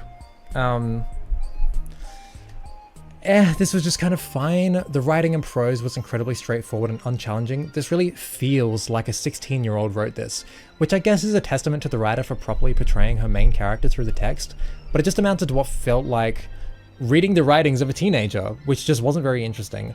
The story itself was also kind of boring. The ending part where she's in the hospital and the format of the book starts shifting a bit is cool, I guess. But I don't know, I don't feel like the book earned that IMO. The characters also just kind of felt bland. Glad I read it though, put into perspective how good the prose is in the books I've been reading so far, and that I should probably stay away from YA books. Like, yeah, this is like young adult fiction, and it's just like it was not very challenging or interesting. Like I found that like with a lot of the early books that I read and talked about so far, a lot of them it's like I did not like fall in love with them or whatever, but I felt fulfilled reading them because they were like challenging and interesting in their own right, even if maybe I didn't like connect with them or think they were like my sort of vibe or whatever. I still valued reading them, but this was just like I didn't. Aside from like putting things into perspective, this was just kind of like whatever. Going through the video and I heard the pull a Martian joke. I earned that though. Yeah. It's funny you found that though. Anyway, okay, I think from this point forwards, this is when I started like really spending a lot less time doing bullshit, nothing with my time, like going on Twitter or YouTube, and it was like, okay, I'm actually gonna like try and consume more art, like deliberately. And I think it was like the last 4 months of the year or whatever, so like the rest is like, I was just a lot, you know. I did also just remember, I didn't list games that I started but didn't finish. One example is I always say this, one example is Mad Max. I spent like 8 hours in that and didn't finish it. I thought it was okay. I wasn't super gripped by it. Had some cool stuff, had some cool ideas, but it just wasn't my vibe, I guess. And we'll talk about Mad Max more later. But yeah. Next is The Song of Sire. This is incredibly fucked up. It's a visual novel. First visual novel I've played, like a proper one that I've played. Started out really intriguing, but slowly went into incredibly fucked up and gross territory. Yay! Seriously though, it was a good read with some genuinely unsettling visuals and excellent music. The ending was also incredibly fucked. Genuinely made me squirm just from the text alone. Good time. Yeah, wow. This was a weird fucking... Yeah. I don't know if I'd say I recommend it, but it was something, alright. I do need to read more visual novels, I think. There's just, yeah.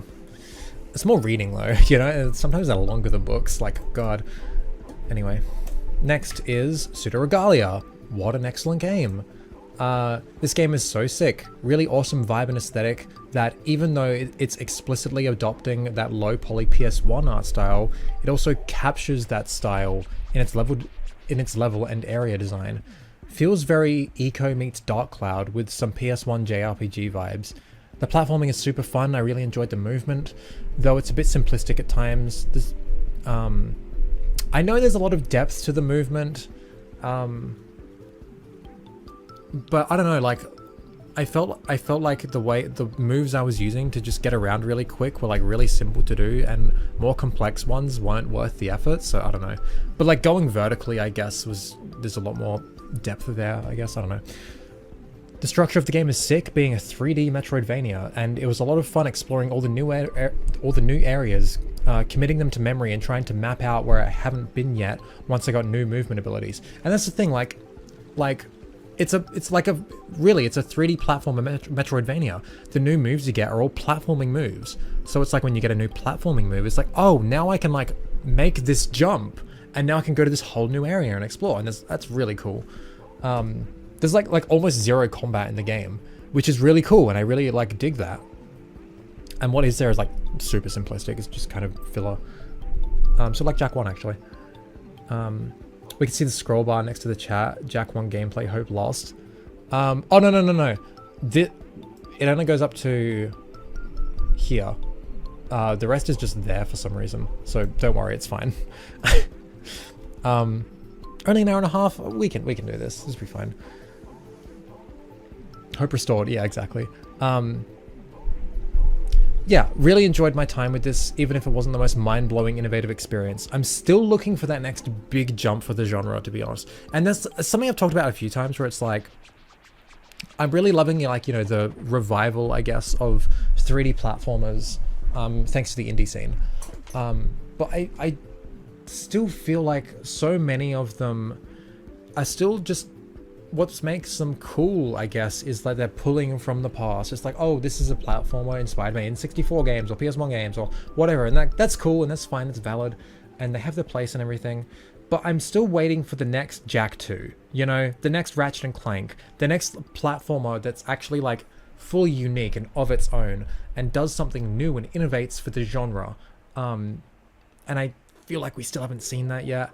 Pseudo-Regalia is really cool though. It's one of the most high quality indie 3D platforms I've played. without a doubt. It's really fucking cool, and I really enjoyed it. Okay, next is Twin Peaks, the first 2 seasons. Damn, this was yeah. Oh, context. Yeah, I was replaying Alan Wake, and there is like a short 6-episode like mini-series that they made, which I had no idea about, that takes place in the setting of Alan Wake. And I was going to watch that, and then I was like, everyone was saying, oh, this is so Twin Peaks inspired. I'm like, I should probably watch Twin Peaks. Like, why the fuck not? You know, I can just download it and watch it. This is also the year I learned how to pirate. Yay! And learned how to torrent. So I watched Twin Peaks. This was incredible. Extremely captivating plot filled with memorable and likable characters. All their subplots of which tended to be expertly tied into the main mystery in some form or another. Kupo is such a sweetheart. He's so adorable. I love how weird and creepy the show could get as well, just so surreal at times. And I like that the show doesn't really comment on it, just kind of rolls with it, taking itself seriously like that. The moments with Leo Johnson were genuinely terrifying though, more so than any other part of the show. Just because of like he's just a human, and like he's a really fucked up sort of dude. Of course, there's a dip in quality in season 2, which feels kind of baffling to me. It's like in like the middle of season 2, there's a string of episodes where like the show's director didn't direct those episodes, and then the quality just fucking drops, and it's like none of this feels relevant to anything, and none of this feels worth my time in the slightest, and it's so weird that it happens, and but then it picks up at the end, so it's like whatever. Like there's so many plot threads that are completely irrelevant, and it feels like they are only happening because these characters were important previously. Yeah, like we're just following the what these characters are doing now just for the fuck of it. Once things start picking back up though, it's pretty good. Doesn't reach the levels of the first part of the series, but it's interesting and good.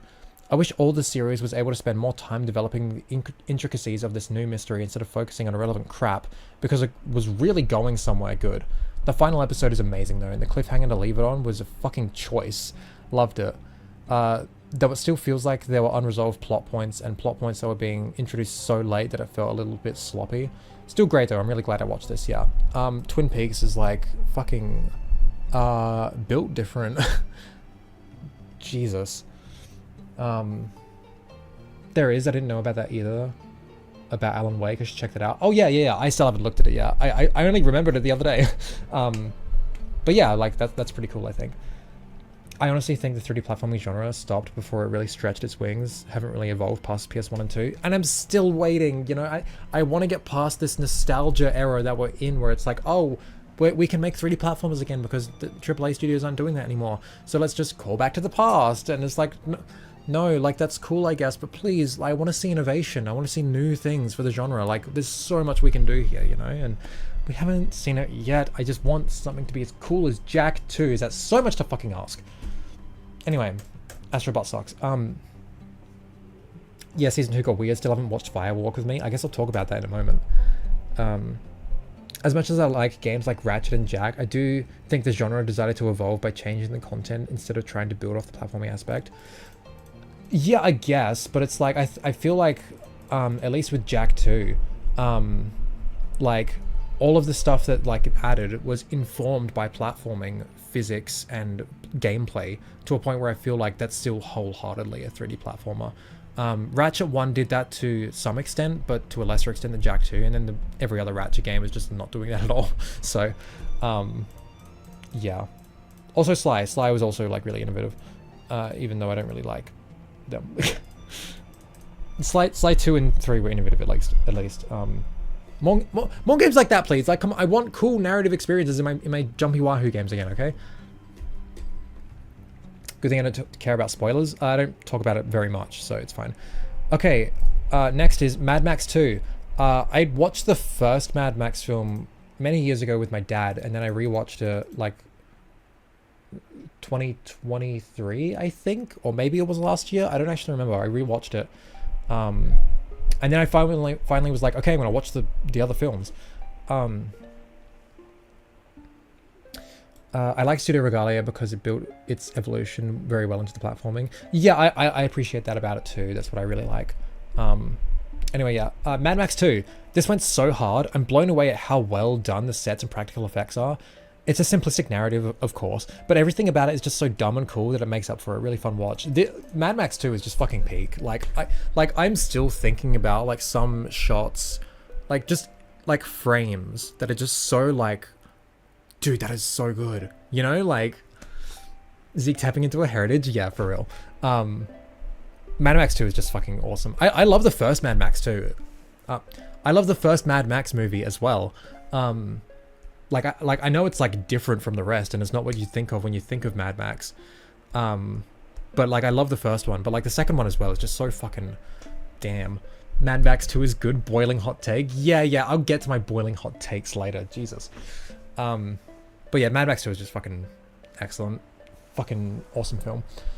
Next is, yeah, Twin Peaks Fire Walk With Me. This was a film that they made. It was like a sort of a prequel. And yeah, holy fuck, this was intense. This is just a horror movie. Like, god fucking damn. It felt a bit slow at points, but the whole thing was such a trip. Quite enjoyed it, as grim and horrific as it could be at points. Like, this is genuinely like a difficult watch at times. Also didn't like how Donna was replaced. They replaced Donna's actress, and I hated that, and she didn't even look remotely like her, and it was like, that made me really sad, because Donna was one of my favorite characters in the show. But yeah, this film is like genuinely excellent. I didn't realize, but this is part of the Criterion Collection. Like, what? I guess I don't blame them. It's a fucking really good movie. Oh, like I still think about scenes from this, and it's just like, oh, it makes my fucking skin crawl. Yeah. Alright, next one. I own... Oh god, all my stuff is far back. I gotta reach. Next one I own is Brave New World by Aldous Huxley. Yeah. It's a book. I read a book. Whoa. A really interesting and well-realized world speaks on a lot of themes of socialization and culture, asking whether it emerges from human interaction or from top-down institutions, and what it means to go against those norms, set against the backdrop of a totalitarian world enforcing said norms. The writing and prose could often be really beautiful and was overall a really nice read. There were a few moments that played with the form of the book, where multiple different characters in different places would have simultaneous conversations, and that was really interesting. Quite like this book. Yeah, that was really cool. I forgot about that.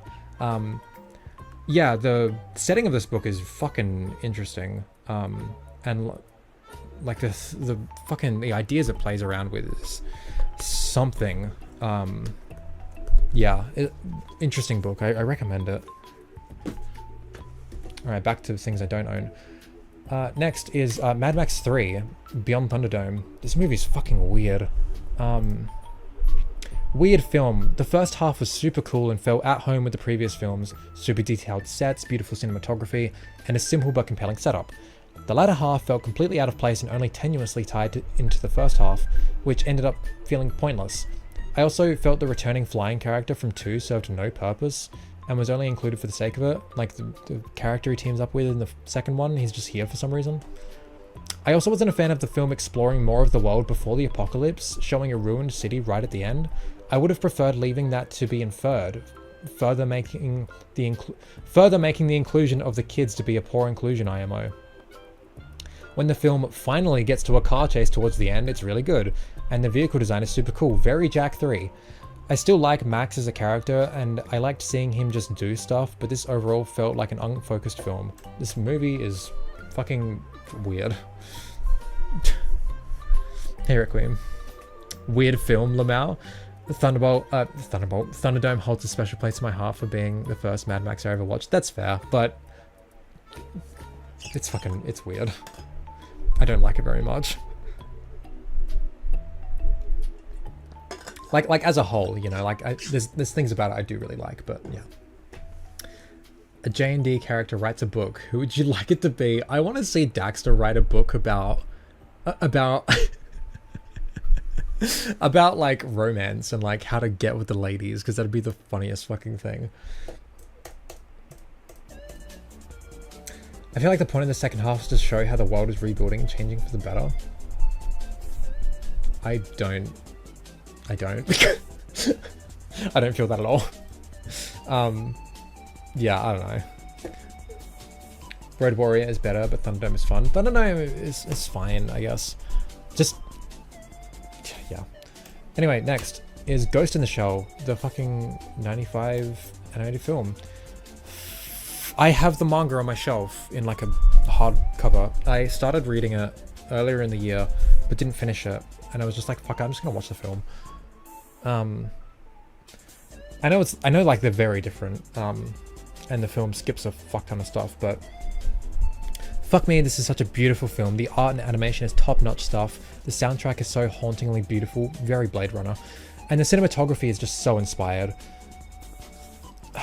It was a fun watch. The action was killer and the world was intriguing, but even knowing what little I knew from the manga, the world felt a little underdeveloped and the characters a bit one-note.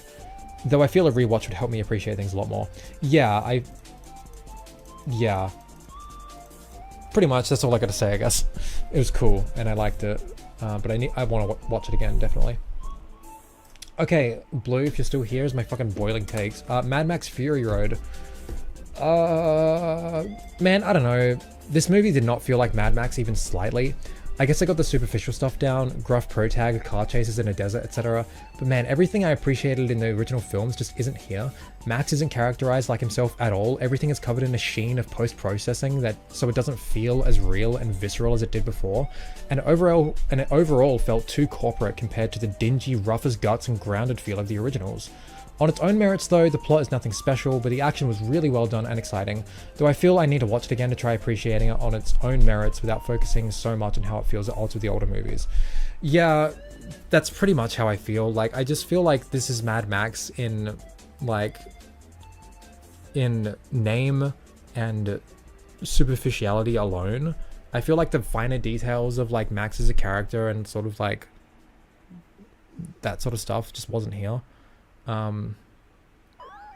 don't know. I found a really fucking, I don't know, scolding take. Yeah, I guess. Oh, this fucking song is so dumb. No. Anyway, Fury Road is a good movie on its own standing, but compared to the GOAT that is Road Warrior, it's a bit flat. I get like the thing for me that I'm gonna skip this song because it's so fucking weird. Yeah, I think the thing for me that is like, I really appreciated how authentically Australian the first films felt. Like, not only in like its characters and its actors, but also in its environments. And yeah, Fury Road wasn't even shot in Australia. It was shot in Africa. I can't remember where exactly, but which like I guess isn't like a huge deal, but I don't know, like I feel like something is lost there, you know? Like, and it's weird because it's the same director as the originals, but it just feels so completely different. And again, like the original films, like they were born in an era where like, you know, the Australian indie film scene was kind of booming, and Mad Max was the result of that. It was a really low budget, rough as guts action film that was punching way above its weight, and delivering like something that was really fucking cool and exciting. And then two just like amped that up even further, like, but was still like a small production, you know? They were making a lot with very little, and then come this one, this Fury Road is like millions and millions of dollars in budget. So there's just like, I don't know, you know? I don't know. It just didn't feel authentic like the originals. And I think that's what bugged me the most, especially because like Max just doesn't, it feels like a cardboard cutout. I think a lot of that is down to his performance. Fucking, what's his name again? Tom Hardy. Like, he's probably a decent actor. I haven't seen him in a ton of stuff, but I just feel like he didn't do this role justice, or maybe it was a script. I don't know. Just Max did not feel like himself, like, at all. So, I don't know. It was just kind of meh. Fury Road might be one of my favorite examples of a simple plot structure flipped on its head. Like it was engaging and it was entertaining. Like the action is fucking, you know, it's incredible. It's exciting, but like the everything I just talked about hasn't really got much to do with that, and that's my main issues with it is, I don't know.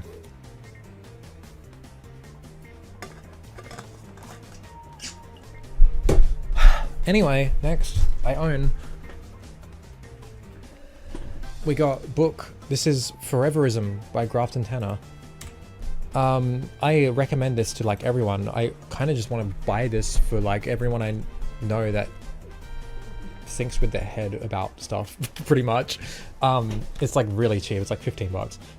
It's about essentially the philosophy of nostalgia in a very specific sense. I talked a lot about this on stream a couple months ago when I read it. Maybe go watch that, I guess.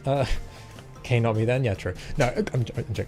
God fucking damn, I sped through this the day I got it. It's pretty short, but it's just so good. It really puts into succinct words a lot of gut feelings I've been having for a long time. Definitely going to read through this again, take some notes and stuff. Really good to understand the ideas of play. Basically, talking about like the constant recycling of culture and how nostalgia doesn't really exist anymore because we fucking killed it. Essentially, like, by having everything in the past ever present in the now, we have killed our ability to feel any sort of longing for a time past. Is essentially like what it talks about, and it talks about this in a lot of different ways when it comes to not only like our literal memories, but also like, you know, film and art, but also like in politics and how that manifests. And it's a good book. Fucking read it. Go read it. Go read it, please. Yeah. Okay. Next is Total Recall. I didn't know this. This is based off a short story by Philip K. Dick. That's cool. I love his work. So. Dan, this is so cool. Everything about the production is just stellar. It doesn't look or feel dated in any way, save for the fact that CRTs are everywhere. That's like literally the only thing that really dates it visually. The sets are absolutely killer, and the special effects, particularly the gore, is so fucking cool and well done. The world was super interesting, with some undertones of colonialism at play, and the plot was really exciting with all the misdirections. Just an all-round awesome film. No, not true. Men long for the days of the Roman Empire, and children yearn for the mines. Yeah, Total Recall is such a fun film. Like, holy shit, I loved it a lot. I wanna watch it again. It's just fucking, it's awesome. Yeah, more of that, please. Next is one I do own. It's Little Big Planner. Little Big Planner. I got Little Big Planner. I finally finished it. I only grew up with the second game. And then I started playing this like early in the year, and then I was like, I gotta finish this. So I finally finished it a few months ago. Yeah, finally got around to beating this. Such a unique, quirky little thing. It's so cool. Had fun initially with customizing my character and my pod. Didn't really do any creative stuff like the moon. I've already done a bunch of that in my time on like Little Big Planet 2 and the PSP game. This game, more than any other in the series, really felt handcrafted. Like, you could see all the seams for the levels. You can see exactly how they crafted each part of the game. If you're familiar with like how the tools work, which I am, because I used to use them a lot. It's awesome. I feel the latter half of the game is a bit bleh though. The game is at its best IMO when it presents you with unique challenges and puzzles, but it kind of falls apart when it asks you to do precision platforming. The heavy reliance on physics and ragdoll in literally everything makes this a massive chore. Also, only 4 lives on the majority of checkpoints. Crazy. Still a great game though. Yeah, when it's actually trying to be like a platformer, it kind of falls flat because like the feel is not good. But it's a cool and charming game, and I do really like it. Total Recall, more like Total Boredom. Hi, Notorious. I liked how the script had Quaid as white collar, but when Arnie was cast, he suggested changing him to blue collar construction since he had experience with that, and that fits better too, I think. Like, I didn't know that actually. That's really cool. OEP, yeah. I agree with the platforming, why it never really clicked with me. That's fair. PSP version of OBP is lit, absolutely, yeah.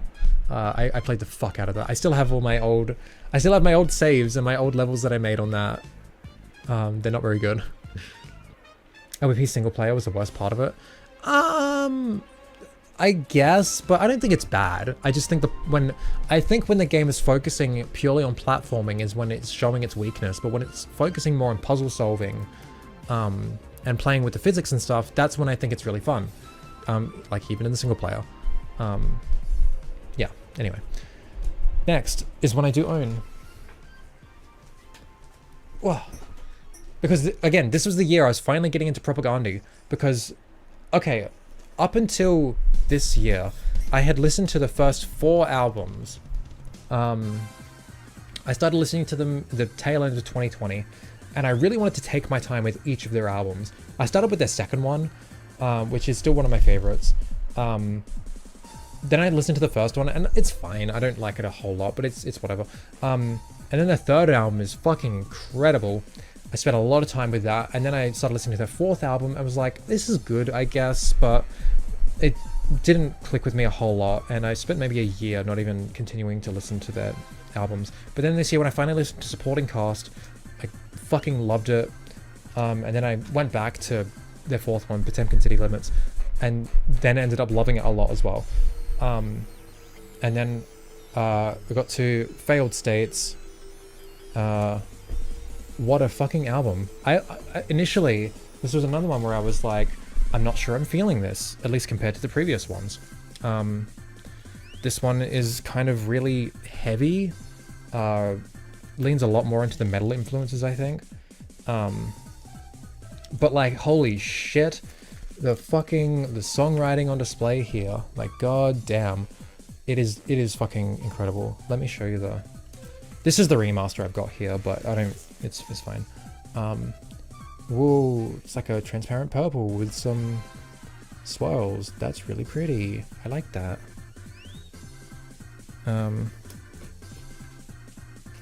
Yeah, it's you know, it's really tough trying to think like, oh, what order would I rank Propaganda's discography? Like I've got like a couple like easy ones where it's like, I think Today's Empires is my favorite. The first album was my least favorite. And then everything in between is like, fuck, where do these go? Also, check out this back cover art. Like, damn. That's so fucking cool. But yeah. Another fucking excellent album. Still haven't sat down with the lyrics, but fuck, every song has been stuck in my head at some point. Some of the best riffs they've written. The album as a whole feels a lot more somber than previous records, many moments showcasing them at their gentlest, and I'm all here for it. Maybe feels like it has more identity than Supporting Cast, even if I feel that is the better record with better songs. Yeah. I don't know. It's hard when every album is just so fucking excellent, you know. Okay. Next is the Pink and Black album by Dog Park Dissidents. I love it.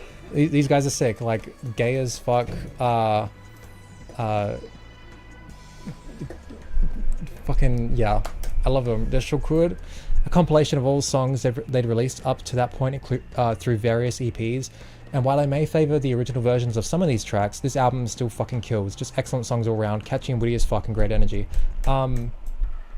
With such bangers as Queer as in Fuck You, Rainbow Drones with Lesbian Pilots. I'm blanking on some of the song titles now, but like these guys are just fucking awesome and I love them. Musically, they're fine. Not the best thing in the world, but yeah, really catchy stuff. God, okay. Next is Perfect Blue. Holy shit, this fucking film. Okay.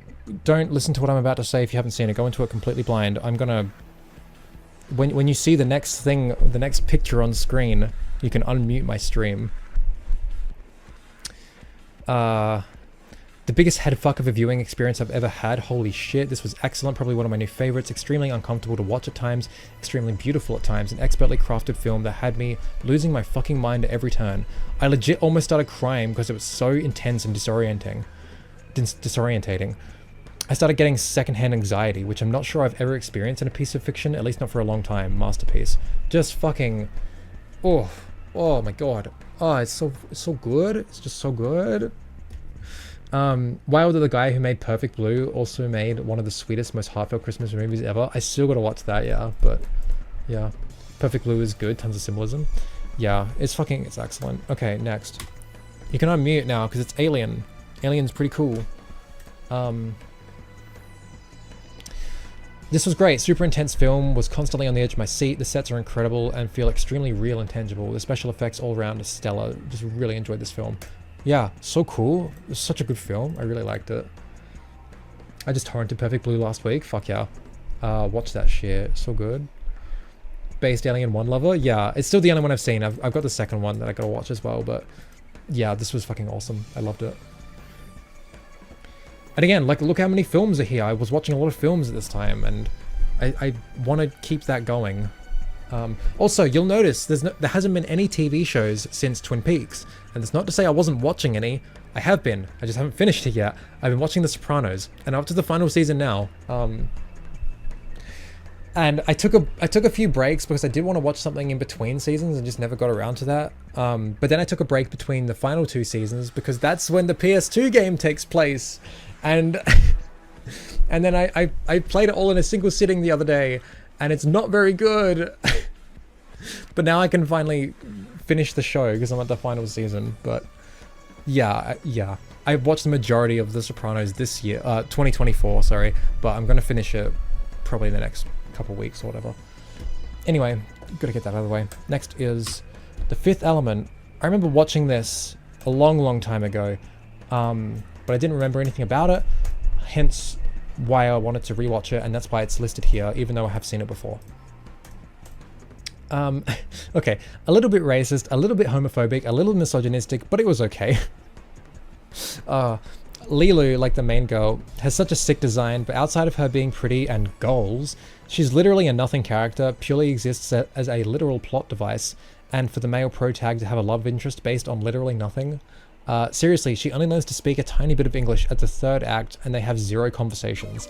She quite literally falls out of the sky into his life after he was complaining about wanting to find the perfect woman, Blair. Just kinda lazy and typical. In fact, the movie's problematic elements don't feel malicious or anything, just very typical and tiresome. The film itself is okay. The sets and props are good, the character design and costuming is mostly pretty cool, the action is decent, the plot was at least somewhat compelling to follow.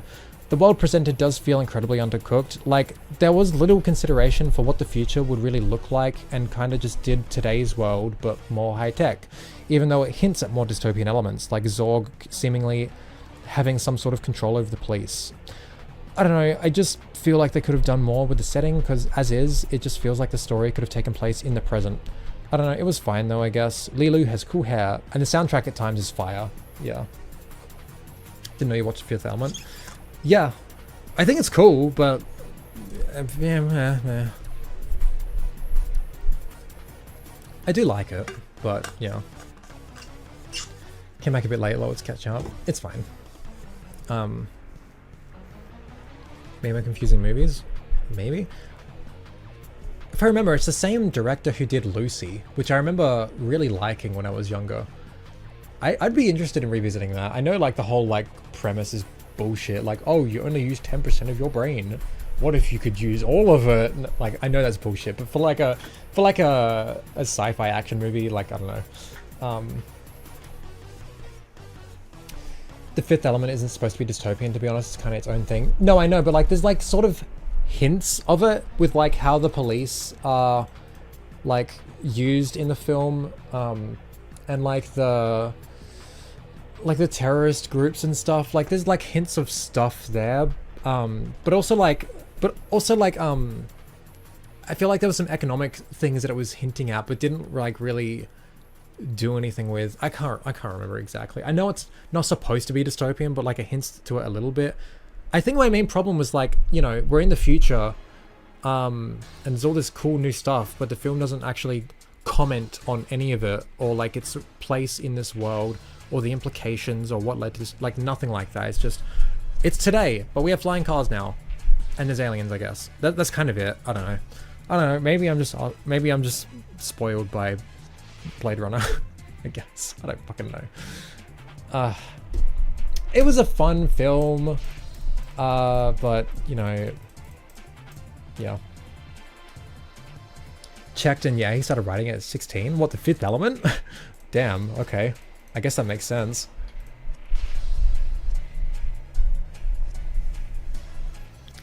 Oh, if I recall correctly, if I recall correctly, the director had been tossing the film up in his head since he was a young teen, so it makes sense that it's mostly just cool and not thought of. Yeah, okay, that makes sense. I mean, I grew up with both these films, I don't know. Yeah, okay. I didn't grow up with either of them, I saw them both as an adult. Surely you can see that Blade Runner is a bit more thought out, right? I don't know. Like, I don't even have a problem with, like, you know, film having a simplistic setting. I just feel like it should have... I don't know. There were things that I was kind of hinting at, but it didn't...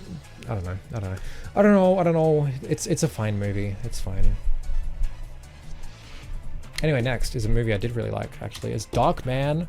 Fucking this film is so fucking funny. Like,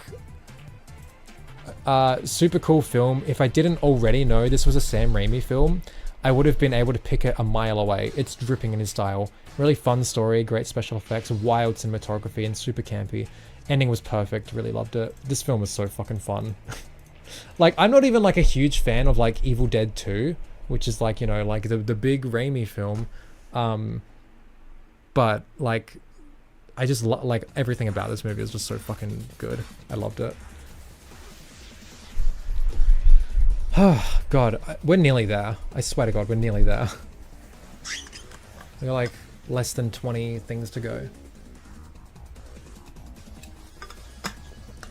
And we're only 2 hours in. Look at us. Look at us. Like, I think, alright, we're doing alright. Fun challenge, don't say like for the next 5 minutes. I'm stupid and gay, alright? I can't. Also, when I'm reading stuff, I don't tend to use it a whole lot, I don't think. At least when I'm got actual thoughts to give on it, instead of just here's what I thought, but like I've actually got something to say. I don't know. Blade Runner is based on the most philosophically deep science fiction book of the 20th century. The Fifth Element is just quirky. I don't disagree. I just not even saying it's bad for being simplistic or quirky. I just feel like it could have been more. I'm unsure what necessitated this setting is what I guess I'm saying. It could have been set in the modern era, I guess, with like some slight tweaks to the plot, and that would have been the same movie, you know, just not as like, it wouldn't have the same aesthetic, which I guess is like part of the thing that makes it so cool. I don't know, it's fine, I like it, it's just nothing excellent or whatever. Next is a video game. It's Brave Fencer Musashi on PS1. This was super fun. I really loved the setup of the game, having a small village as a central hub, and putting the pieces together as you progress to figure out where to go to and what to do next. There were a handful of times I needed a guide, but it was mostly pretty good at hinting at what you were meant to do next. The story was not mind-blowing, but it was super fun, and the script was really funny at times, mostly probably unintentional, the same with the voice acting. The gameplay itself was good. The platforming was simple but fun, though there were some frustrations due to the controls at times. The combat was pretty simplistic, but there was a decent puzzle solving element to it, with different enemy types assimilating their powers, the different elemental powers, etc. Music was also great, typical Square. Just overall a really charming and fun time, really enjoyed it. I love this game's like setup, how it's like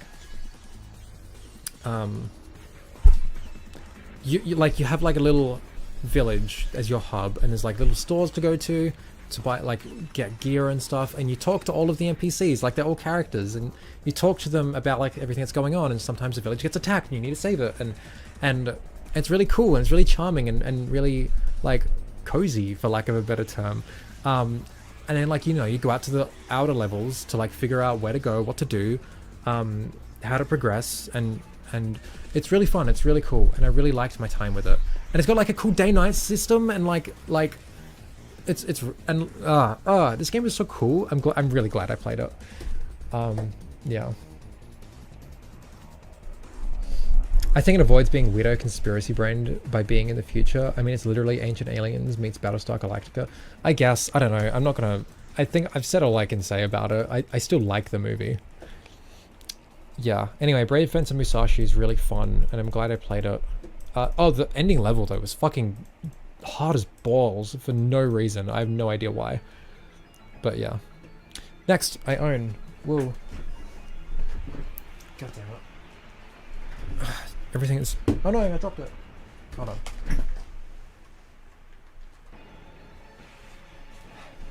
I've only got a few things left. So, like physically. So, fuck me, it's hot in here. Here it is. Next is Victory Lap by Propaganda. I don't have this on vinyl, unfortunately. But this is their latest album, released in 2017. They're working on a new album at the moment, which I'm hyped for. It's really good. What? What a surprise. Just fucking perfect. Once again, severely addicted to this for a while. Just such a killer album. The songwriting and style is reminiscent of older albums, to be honest, with shorter, punchier songs with more blunt lyrics. It feels like if Less Talk, their second album, was written 20 years later with everything the band has learned during that time. Not so much in terms of topics though, albums have different topics. Pretty much every track is a fucking banger, Lower Order and Zookosis being my favourites, as they're some of the most emotional tracks from the band and are extremely powerful. Fucking love it. I Want a Roller Coaster Over the Ocean? Hell yeah. Yeah, this album, it's so good. It's so good. It's so good. It's so good. Please. It's so fucking, I love it so much. It's so fucking good. Why is this band like the best band in the fucking world, you know? I don't understand. Anyway, next. Oh, right. Next is Logan. I'm not even like a huge like comic fan or superhero movie fan or X-Men fan, but holy shit. God, this was beautiful yet gut-wrenching. I really love the whole premise, how it assumes prior knowledge of this universe and characters to build off them. The setup is interesting and engaging, the performances are incredible, the action is stellar. There's also some really striking and beautiful shots throughout, and the score is so sick. Just a really well-made film. I love the fact that it barely feels like a superhero film as well. It shifts its priorities elsewhere, while the cape shit serves mostly as context. Sorry. The whole thing is kind of harrowing, dealing with the realities of a changed world, dealing with loss and the loss of hope, with aging and the realities of it, all the while trying to hold on to what little you have left. The whole thing is just so fucking brutal. I felt like on the verge of tears for pretty much the whole second half of the film. All the pieces just started to click and it felt tangible just how beat down and unfair Logan and Xavier's lives were. The ending was obviously hopeful with all the mutant children escaping to potentially start new lives and be free and happy, but it didn't soften the gut punch of an ending for Logan. I cried a little. I really loved this.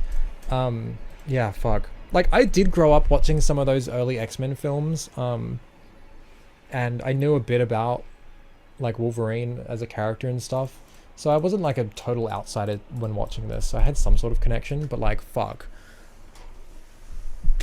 God, this was just something else. Like, holy shit. Yeah, and I just love the fact that it doesn't even feel like a superhero movie, you know? Like, that's what I feel like is the best part of it. Like, why it works so well, because it doesn't even feel like what it is. But like, it's barely even a superhero film. Like, it really only is because these are comic book characters from superhero comics. Like, everything about it is just not that, you know? Like, God. It's fucking excellent. I really loved it. And it made me want to go back and watch the older films. X-Men 2000. I hadn't seen this in years. Surprising how well it held up. Not perfect. Things just kind of started happening towards the midpoint, but I felt like it was a good intro to this world, and also just felt really well made and lived in. The costuming and makeup was stellar. Oh my god, at least for the blue girl. I can't remember her name. Action was good. Story was good. Really solid overall. And then the second one I never watched as a kid. I watched the third one. That wasn't very good. I didn't even like it as a kid. But in the second one, X2, about as good as the first one for all the same reasons. Still a good time, nothing mind-blowing. Yeah, they're fine. Spider-Man were clearly the much better, like, superhero films of that era, but X-Men was fine. I can definitely see, like, the queer parallels, or, like, the, you know, the marginalized messaging of these films, like, very clearly, which is pretty cool. It's cool. The IMAX poster for it is so good. Heavy nods to the moody westerns that inspired it. Sending it to them Discord. Oh, yo, that's really cool. Hold on, let me save that.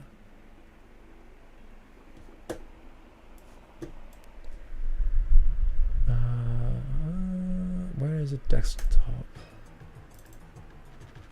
It's a WebP image. What are you doing to me, Blue? You fucking... You... Never mind. I'm gonna open link. There. That's low res, but yeah, that looks fucking... That's so cool. X3 was terrible. Worst ending to a trilogy ever. Yeah, it was pretty bad. Oh, and I did watch Days of Future Past in theaters when that came out. I remember really liking that. But yeah, I have very little experience with X-Men. At least compared to like Spider-Man or whatever.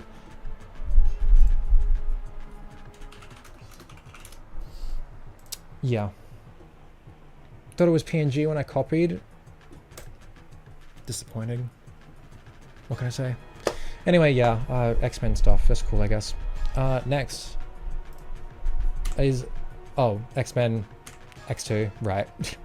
And then next is Kim's video. This is a really weird and cool documentary about a video rental store in New York in like the 90s and early 2000s, I think. That was just like super expansive. Like they had so many fucking tapes, like thousands of them, right? Not just of like, you know, commercially released movies, but also like bootlegs of like weird stuff. Just like literally anything you could imagine, they had it. And some of these were like the only things of their kind, and you could just like rent them. And the story of like that video rental shop, and then what happened to the collection and all of that stuff. Super fascinating watch. Just learning that a place like this once existed is super cool. Makes me wish I could have seen it, and that places like this were still viable to exist. Brings into question a lot of our relationships to media and the communities that surrounds them. The film itself was really cool, a lot of twists and turns. The tone of it was super odd, really cool. I really recommend watching it. It's really fucking, it's cool. What happened to the collection? You'll just have to watch and find out, or read a Wikipedia article, because it's a real thing that happened. Yeah. Yeah, anyway. Next is Easy A, this Emma Stone film. I think I've seen this before. I think I watched it with my ex, but I had it downloaded. I was like, fuck it, I need something easy to watch. Haha. Emma Stone is cool and pretty, and I like her clothes. Movie's fine. It's funny and entertaining. Easy thing to sit through and turn off your brain. Pretty archetypical movie. Yeah, it's fine. It's whatever. Yeah. Moving on. Hey, oh, I do own this. I own this. It's Ape Escape. It's Ape Escape on PS1. That's not what that says. That doesn't say Ape Escape, and I'm too stupid to try and read that right now, but it's Ape Escape. I didn't play this on this copy because I bought this and the fucking, the cover was broken, and the disc was scratched as fuck. Even though the seller said, oh, really good condition. It's not really good condition. So I played it on my X-Station PS1, and I don't regret it because I played the American version instead of the European version. Yeah, Ape Escape, super based, fucking love this game, was such a banger. Everything about it is just so cool. The vibe and soundtrack and art style are just so cool. The premise alone is so wacky and fun. Everything about this game is fun. The controls though, honestly, took a little bit to get used to, but once I was accustomed to it, it felt difficult going back to standard control schemes.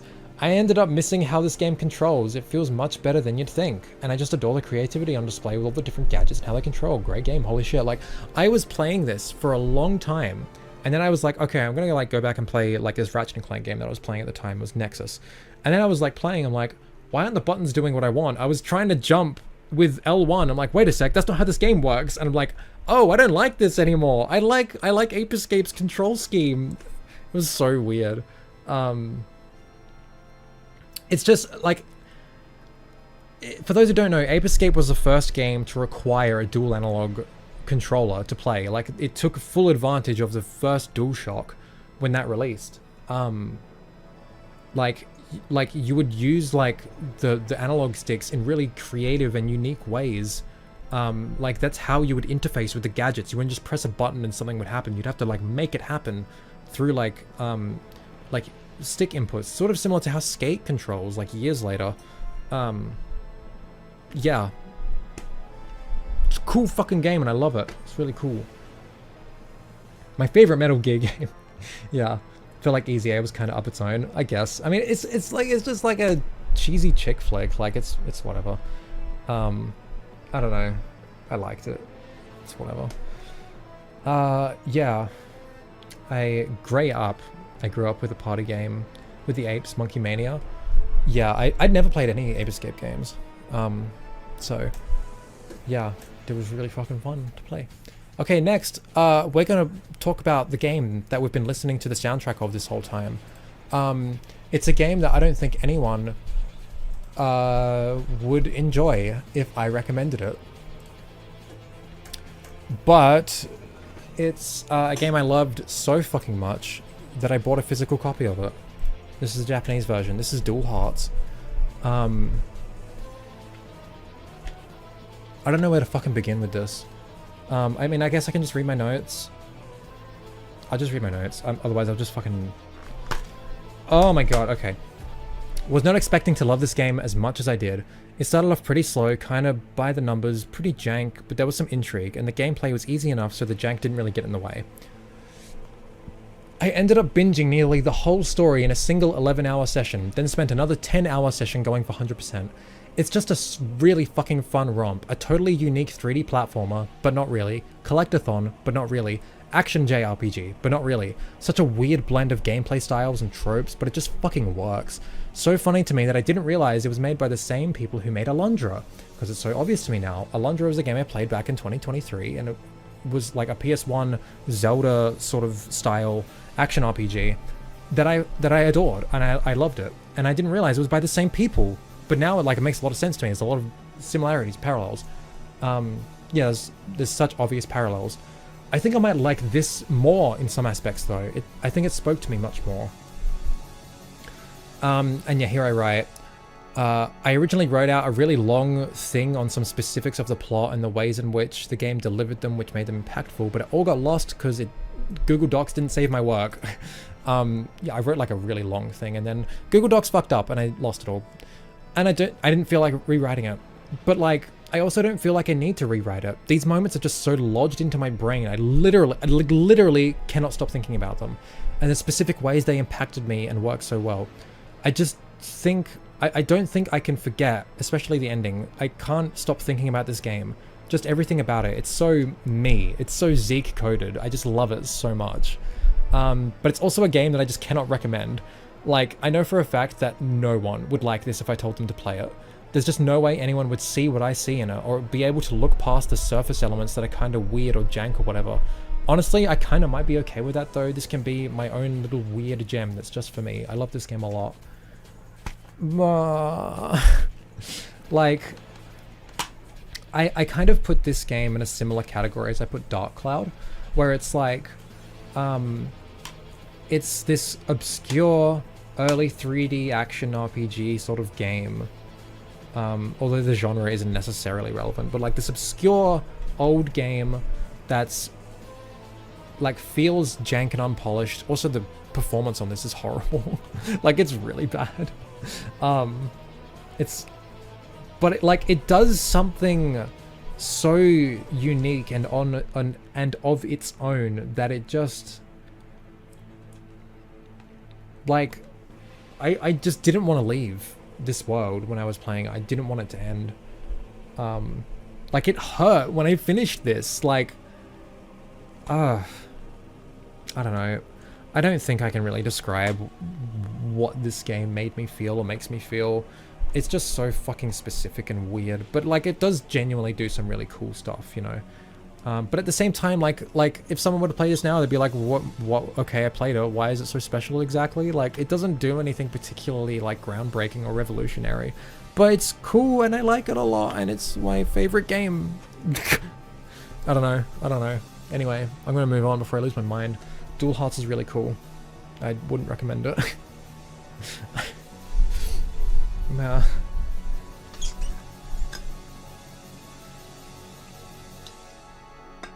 Is it called Dual Hearts because you need two hearts to handle it?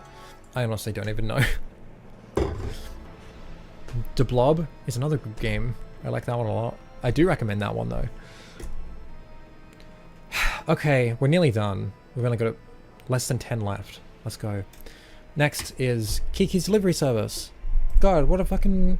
This was really cute. I'm loving Ghibli's movies more and more, and this was such a fun ride. It's so beautiful too, like these films are so well made. The latter half felt a bit odd. I don't know, I just like how Gigi just leaves the plot for the rest of the movie, barely even got a reunion after Kiki gets her magic back, and the film ends rather abruptly after she saves her friend, but I don't know, that's pretty minor. I just really love the characters and their interactions and how cozy it all feels, and Kiki is super adorable, great vibes all around. I really like this movie. I really thought it was really cute, and I enjoyed it a lot. Moving on. Next is Johnny Mnemonic. This was based on a short story. Oh yeah, from William Gibson, author of Neuromancer, which I have, and I started reading, but I never finished it. I really got to finish that. And he worked on the screenplay for this too. Really cool movie. This whole movie was wild. I guess the plot is kind of standard, but the cyberpunk sheen over everything makes it feel pretty novel and fun. It's a really cool world that it depicts too. It's fun to look at visually, and the wider world it suggests that is really interesting. Was totally caught off guard by Henry Rollins being in it too. At first I thought he'd just be a one-off character in like a single scene as like a cameo, but he ended up being a pretty important character to the plot, and he did a good job. He was fun to see. The romance was like super forced, but the rest of the film was well realized, I think. Enjoyable experience for sure. Yeah. Kiki makes me cry. I love it so much. Yeah, it's such a good movie. Yeah. Feel like I know this movie. It's about Keanu Reeves. He needs to deliver some information that gets put in his head through USB. He's got like 3 gigabytes of storage in his brain, and he loads up like 10 gigabytes or something, and he's like losing his mind. And it's really cool. It's really dumb, but yeah, I like it. Yeah, anyway. Next game is Pac-Man World for PS1. I really like the way this game uses Pac-Man and Namco arcade games in general as a sort of library of reference material for things like musical motifs and the like. It's really cool, and the sound effects too. The game itself is like fine. The platforming is fun enough. I like the ways the moves are built upon, and the stages ramp up in challenge. They get a lot of what's a really basic moveset, but I don't know, the level design can be a bit meh. I grew impatient with how many times I had to backtrack slightly to open doors because they decided to place the key just up ahead of past it. It became really predictable and just felt like it was wasting my time. I was also not a huge fan of how ridiculously hard the boss fights were for no reason. Like, was this necessary? It comes out of nowhere too. Also, the second to last set of stages were by far the hardest. Long strings of intense platforming gauntlets back to back with no checkpoints, and then the last stages were a cakewalk. The difficulty balancing felt really off. But I don't know, the game was fine. The optional mazes were neat, but didn't leave me wanting a whole lot more. I'll check out the sequels, but this didn't blow my mind or anything. It's fine. Yeah, it's good. This movie is like taking up some bandwidth in my head. Yeah. Henry Rollins is such a Chad. Yeah, like, I don't, like, it's so funny that he's just in the movie as like a dude, and like he does a good job too, you know, like he's a decent actor. And I just recently rewatched a movie he did in 2015 called He Never Died. Holy fuck, that movie is so good. He's just excellent in it. Seriously, I recommend that. He Never Died. Excellent film. Like really like funny, like in like how dry the humor is. Like it's not a comedy by any means, but it's also kind of dark as well. Like it's really cool. I recommend that a lot. Yeah, that's Pac-Man World. It's whatever. Next is an indie game called Winter Bunny 444. I love these drawings that are in the game. Like they're so fucking pretty. Like, god fucking damn. Okay. This was a game that my partner just randomly found because she was in a friend's server and someone had a Karomi avatar, and so she clicked on that avatar and it's like, oh, they have an itch page, so we played her game. I don't know. So yeah, we played it together and it's cool. Really moody and charming little game that's really chill. The environment and atmosphere are really nice to sink into, with excellent shading and lighting that makes each area feel its own. The light narrative was really sweet, and honestly really loved how disorienting it felt at times, unsure of what's actually real. The ending was fittingly sad, but then the true ending was actually so sweet. I just love the aesthetic and style of the whole thing, environments, characters, UI, music. It was really cool. Gameplay is super simplistic, just some very light exploration and puzzle solving. But I love that sort of thing when it suits the experience, and this certainly did. There were some issues with performance and screen shaking, but it's minor and easily ignored. Show the thing in DMs. Show the... What am I showing? Oh, you sent something to me. Oh, yeah. Yeah, my partner ended up like, you know, we played the game and then she's like, hey, I liked your game. And now they're like kind of good friends now. And yeah, she got sent like a little drawing from the creator, and it's really cute and really sweet. Yeah. Also, I should say I didn't physically play this. I sat in a call with my partner as we worked together to try and solve everything. So I was there for every step of the way. I just didn't physically push the keys on the keyboard to make things happen. I will probably play it for myself at some point though. Really liked it. Yeah, it's free on itch. So yeah, go check it out. This soundtrack is pretty much done. I'm gonna chuck on another one. Let's see if it's on this site. Yeah, we've been listening to the Dual Hearts soundtrack this whole time, so it real good.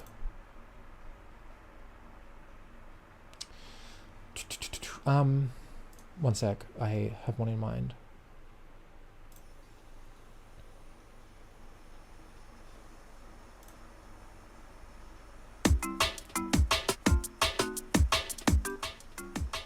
Cool.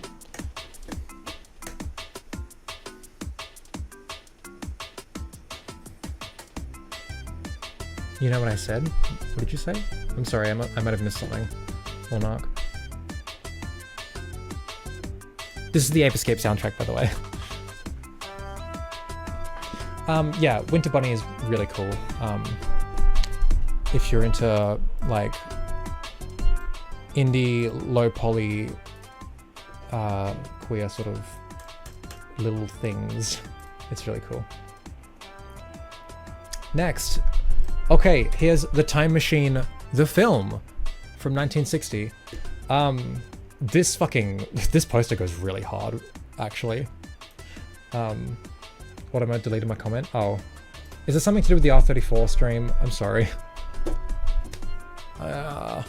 Anyway, I wrote a fucking novel about this. Because I watched it. So I watched this when I was a kid, and I really liked it. But then I read the book. I read the book earlier this year, and I loved it a lot. And then I was like, okay, now I have context. Now I'm gonna watch the film again, see how it compares. Holy fuck. Okay, first word. Damn it. So I watched this as a kid and really liked it. I read the book earlier this year after not having seen the film in years and loved it. So now watching this again with proper context in mind, this was honestly kinda lame. Not only did it remove some of the weirder elements of the plot, it also fundamentally changed the topic of the commentary. I can probably understand the reasons for all this, but it doesn't change the fact that it was done and I wasn't a fan. Shut the fuck up, you. You don't want to talk? First of all, the Eloi were originally these weird human-like creatures that were much shorter and couldn't understand English. In the film, they're now just regular-ass humans who can speak and understand English, but are different in their values, ways of understanding concepts, and the fact that they are conditioned to give themselves over to the Morlocks when signaled. This feels really weird to think about. How have humans not evolved in over 800,000 years, and English still exists just as it did in 1899? It's really dumb. Oh, just said Winter Bunny sounds like the name of an only maybe because of this word fans model. Oh, I see. Well, I don't know. Speaking of, they changed the relationship between the Eloi and Morlocks. In the book, the Morlocks came to the surface at night to steal the Eloi and eat them. They were preyed upon, not treated as like the Eloi were preyed upon, not treated as purely livestock in the film. I guess this isn't that bad, it still works, but this change is at odds with the original political undertones of the book, that the evolution of humans was that of a class divide, which led to the Eloi and Morlocks being the way they are. That being the Morlocks were the working class and take revenge on the bourgeoisie, the Eloi, by eating them. They're literally eating the rich. Whereas like in the film, it's just like they have like a hideout, and they make an alarm go off, and then all the Eloy just like, oh, okay, we're gonna walk there now. Like mind turns off and they walk towards their doom. It's kind of dumb. All of this subtext is stripped from the story in favor of a message that I guess is more relevant to the period the film was made, but even then that message is handled so poorly. The film released in 1960, so I imagine a film being sympathetic to socialist messages wasn't exactly desirable, so instead the film is on man's eternal struggle with war, which again was more relevant at the time. This shift in focus does give us the best moment in the film, which the book obviously wasn't able to do considering the time it was published. There's an extended scene when the main character first time travels where he slowly sees civilization shift through the decades, and it reflects what happened in real life. The film had 65 years of knowledge in hindsight, so why not draw upon it? And what was the most influential events that happened in those years? The Great Wars. And it's a really cool sequence, seeing the sets and costumes change and seeing his reaction to it all. And the special effects in this part, by the way, are really, really cool. It mirrors how I think a lot of us would react and feel if we traveled through time like that. Like the fact that like, he keeps like looking and is like, oh, really curious, and like, oh wait, something's really changed now. I want to stop and I want to go explore for a little bit, talk to some people, understand what's going on and stuff. Like, I think all of us would kind of do that, right? Even has some catastrophic events that take place while he's going through it all, which is really cool. It's later revealed that war eventually became so bad that the planet's oxygen ran out, and humanity was split into people who fled beneath the surface for a chance to survive, and those who stayed above and took their chances, thus giving us the Eloy and the Morlocks. So like, this works, I guess, but not only do I think the book's messaging was better or more clever, this anti-war message is just really simplistic. It's this doomeristic view that humanity is just doomed to wipe itself out with no real exploration as to the cause of this, what supposedly drives humanity to this inevitability, or any thoughts or critique on how humanity could combat this. Just a blanket, war is bad and humanity can't escape war. But the film doesn't even really commit to this message. When George encounters the Eloy and discover they're a peaceful society who live absent of suffering or conflict, aside from the Morlocks, which he doesn't know about yet, he flips the fuck out at them because they don't have appreciation for higher forms of thinking or the arts like the people of his time did. You'd think he'd at least be happy that 800,000 years in the future, humanity was finally rid of their, according to him and the film, insatiable need for war and conflict, but no. I don't remember exactly, but I think in the book he was more indifferent to this.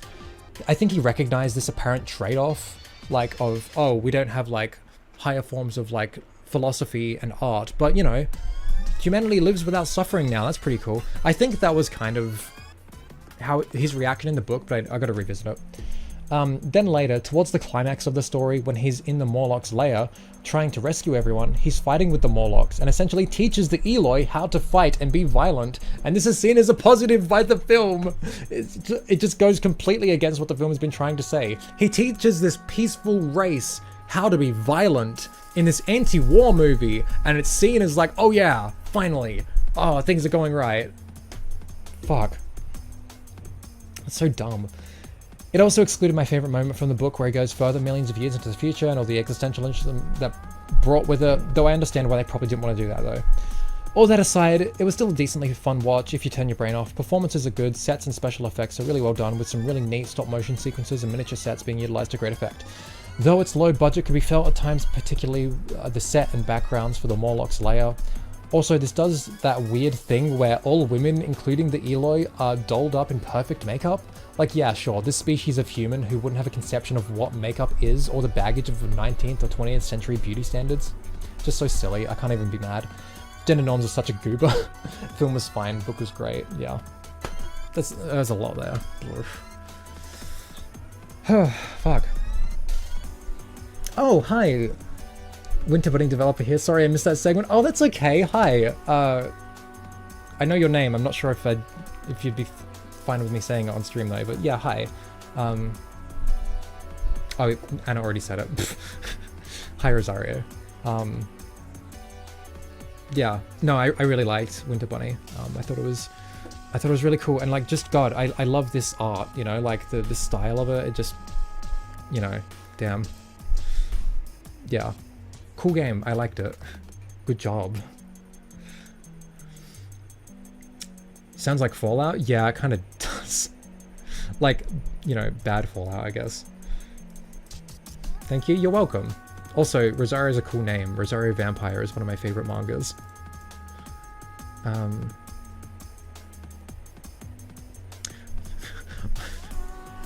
Agreed, Winter Bunny was awesome, and I'm glad that Anna became friends with you. Yeah, yeah. God, I can't believe I read all of that so quick. Oh my god. Oh, it's so fucking hot here. Okay. We're nearly done. I've only got a few things left. Oh yeah, next is Office Space. This movie from 1999. This was fucking hilarious. One of the funniest movies I've seen in a while, and just so perfectly captures and comments on the feeling of being stuck in a dead-end bullshit job where you're nothing but an expendable cog and your job essentially does nothing productive, but you're expected to do it anyway. The ending was also just perfect. I love how cartoonish the whole thing is. Go watch it. It's fucking funny. Enough said. Next is Flangipanis Cover Your Ears. Flangipanis is a band that, like, they're Australian. They're really cool. I got into them like last year, 2023. I went and saw them live and I listened to their latest album. This is their first album, so I'm like, you know, exploring the backlog a bit. Banger album, love how short all these songs are. Also surprised how good these guys were at the very start, because this rips. The songs are funny as fuck. I Want to Fuck You in the Mouth being the standout for me. It's just so fucking, it's so good. These guys are awesome. Yeah, and I showed that drawing, yeah. Office Space is classic. Mike Judge is a comic genius. Oh, also, one of the guys in Office Space, one of the three main dudes, he's the voice of Errol and like half of the cast in Jack, you know? Like, that's so fucking funny. I didn't even know that. like we were looking at the credits, and it's like, hold on a sec. I think I know that name. I'm like, what? I know where that name is from. It's from the Jack credits. And yeah, sure enough, he voices like half the cast in Jack 2 and 3. God. Except when he supported eugenics and idiocracy. Oh, I don't really know who Mike Judge is. Damn, that's lame. Oh, I just realized, Rosario, your YouTube icon is that drawing. That's awesome. I love that. Anyway, okay, next indie game here is a Half-Life. That thing that happens in Ubik. They ripped it off for a video game. Not really. I'll talk about that in a minute. Okay, here's Half-Life. Sank about 4 hours into this in 2023 and kind of bounced off it. No real reason why, it just wasn't clicking super well. Started again, this time with my partner. And everything felt much better this time. The gunplay felt smooth and fun. The levels were fun to explore and run around in. And I really like the progression in environments. Being stuck in Black Mesa for the opening hours makes sense, but it's such a breath of fresh air when you finally get to go outside. Really like the weapon variety too. They all have great feel and some are quite unique. Also, just visually, this game looks great. Notions of dated 3D models be damned. I'm also a big fan of how much elements of horror are injected into this. I found myself jumping quite a bit, and not just from headcrabs jumping out of the dark areas. Definitely did find myself a bit frustrated at points, quick loading frequently, but I didn't really mind this much. It was mostly towards the end anyway. Speaking of, I really liked Zen, just so surreal and beautiful, and such a cool way to shake things up right at the end. I like the final boss conceptually, but weird quirks of the game's physics made it a bit of a slog, to be honest, particularly jumping. All in all though, I really liked the game. Also just want to say, damn, this looks good on my new CRT. Yeah, yeah, I've got a 3-monitor setup now. I've got the monitor, my main one, which I'm reading off of right now, my second monitor over here with like OBS and stuff, and then my CRT is right here and I'm reading chat off of it. It's so good, I love it. Show the chat? Oh shit, how do I... Can you forward me a image of it? Because I don't know, I don't know how I would show it. Oh, hi Tom. My favorite indie game? Yeah. Mike Judge is the creator of King of the Hill. Oh yeah, one of my favorite shows of all time, and also created Office Space, and he got Chrissy, yeah. And Beavis and Butthead. If a newcomer to Half-Life franchise asked me, I would play Black Mesa instead. I will kill you in Minecraft. Because you're dumb with a bad brain. No! No! Whose chat do you think you're in?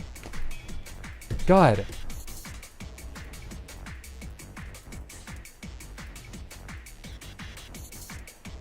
I'm gonna expunge you for saying that, yeah.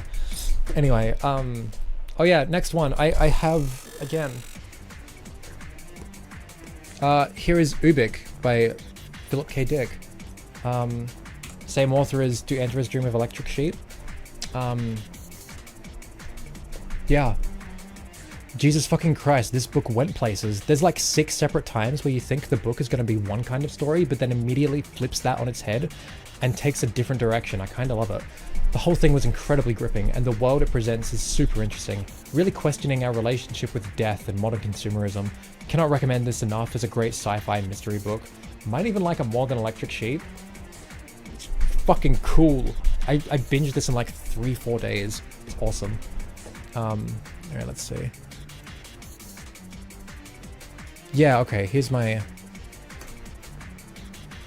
forgive the messy setup, but yeah, here's my CRT. I wish you could see it on. I have a really cool wallpaper set up for it. It's a Jack 2 one. But yeah, we'll...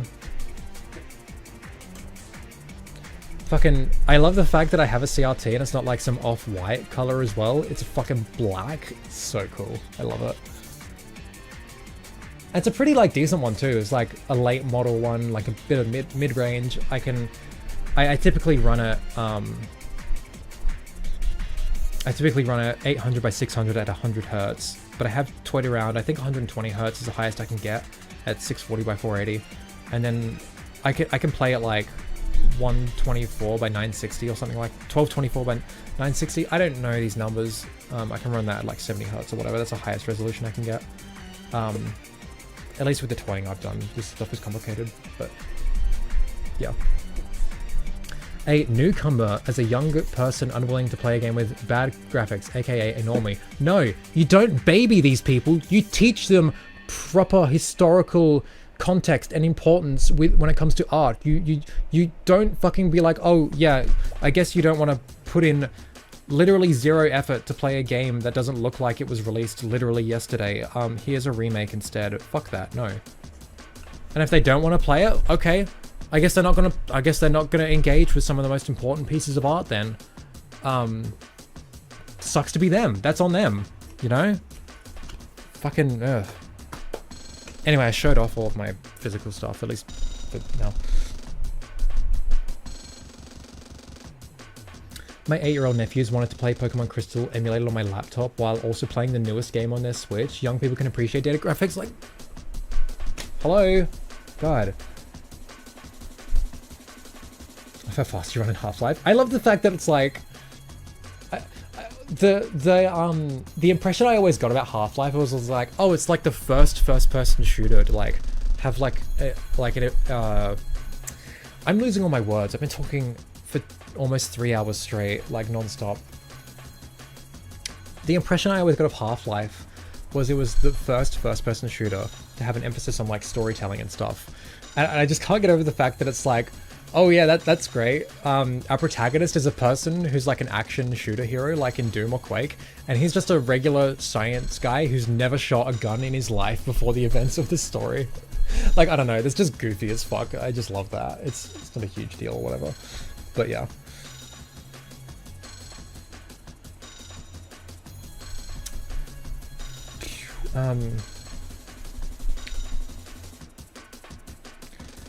Of course I love the original better, but I'm also a fan of Stalker, and the first one aged so bad. Nothing ages because they don't change. Stalker is the same now as it was when it released. What has changed is you, and your standards, and your conceptions of what makes something good.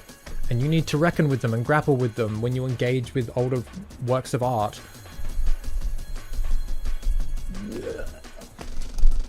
I hate talking about video games. Yeah, but Gordon has a power suit. Okay, yeah, okay. So the power suit gives him like really good aiming and stuff, and experience with firearms. Like, it's stupid and it's goofy, but it's fine. You know, I don't care. I think it's just funny.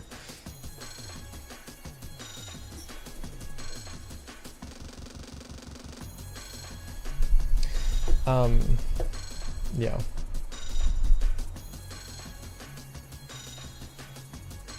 fan adaptations got better than the original ones in some cases. Get over it. How about you get over me removing your stupid ass comments?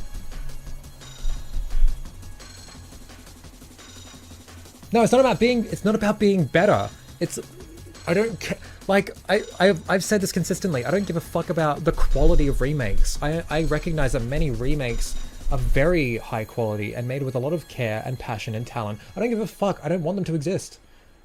There's more beyond something being quote good as to whether or not it should be like a thing. Why am I doing this in this stream? This has got nothing to do with anything. I want to die. Anyway, that's Ubik. Next is a good game. Then standards of everyone else also changed, so to get them started a newer version they can swallow might be useful. No, I don't care about attracting new fans either. This is art we're talking about. You need to appreciate it for what it is, what it always has been. You need to like recognize what culture, what world it was born into, and accept that on face value. Like you. This is how, like, would you be like, oh man, so many people, like, modern standards for film, like, black and white just, like, isn't a thing anymore. Like, silent films aren't a thing anymore. Like, how about we just, like, remake them or add color or add sound to them so, like, we can, like, attract new fans and, like, so modern audiences can, like, understand it. It's like, no, fuck that. We don't do that for anything else. Attracting new fans of the Mona Lisa? Oh, yeah, absolutely. God, no. God, stop being such a gamer, please.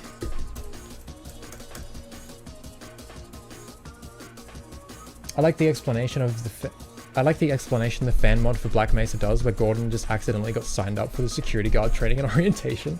That's funny. We need to make a game that ages. Oh wait, we do. It's called online services. Yeah, pretty much.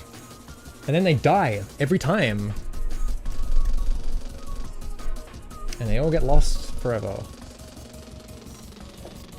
Anyway, next thing is Beyond Good and Evil for PS2. This game is real fucking cool. And we're nearly done. Under 3 hours. This game is so bizarre to me. I'm having a really hard time summing up my thoughts on it. That isn't just listing out the things I like about it. It's got a super unique and cool setting and art style that's really captivating. Really feels like there's so much more to this world that's just out of reach. I really love the fact that the game isn't exactly what I was expecting it to be. I thought it'd be some supernatural action/exploration game, and it is to an extent, but Jade isn't an action hero. She's a photographer, a reporter. That's what you do to further the plot, not just beat up some bad guys. In fact, stealth is a big part of this. It's nothing super in-depth, but it's cool that so much of the game is spent not engaging with combat for its own sake. When you are forced to fight something, it feels like a nice change of pace. The fact that you join a secret resistance to throw off people's revolution is also just like so fucking cool. Like this cartoony sci-fi game doesn't shy away from this sort of messaging through euphemism or anything, just fully uses the language of revolutionaries and puts their own radical news reports and stuff out. It's so cool. Everything about this game is so cool, I couldn't get enough of it. The ending portion of the game was really sick too. Also just love Jade's design, just absolute peak with a sprinkle of gender envy. This game rules. Yeah. Beyond Good and Evil's great.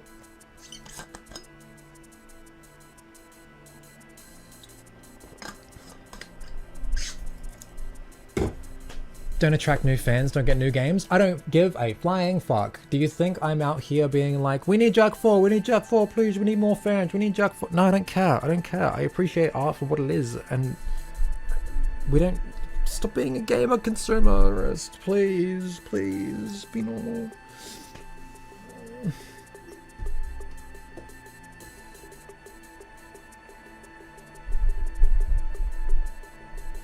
Not every series needs new games. Yes, we didn't need Sly 4, correct. Does the Mona Lisa need a sequel? Mona 3. Ramona Flowers? Checkmate, yeah. That's the Mona Lisa sequel. Mona 3, sir? Well, I've earned many enemies despite being a huge Half-Life fan. Yeah, but you're a gamer, so...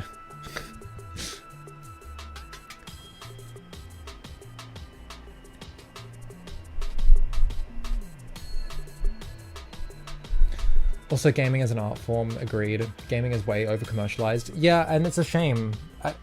I mean, I could go into this a lot, but I really think that the context in which and the time in which video games became a thing and became popular is kind of what led to it being way more commercialized than any other art form like film and stuff. To the point where, like, you know, we're kind of in a point in time where video games should be like maturing as an art form, but we're still far from fucking, like, as people who enjoy video games, as like people who appreciate like analyzing video games, like video game theory, and video game design itself, it's so immature still. We're still like not tapped into the fucking, like, anywhere close to what this art form is capable of. Like, we're still like dealing with such fucking outdated conceptions for video games, and it's a shame. And I think like a large part of that is down to the time and context in which video games became a thing. So yes, Life 4 was way out of place. Anyway, I'm not saying Half-Life original was not a masterpiece. I'm judging the eyes of the nowadays consumers. Yeah, but who cares? Like, you're presupposing that we need to have more people who are like Half-Life fans, or like we need to have more fans to get new games. Like, none of that is relevant to anything.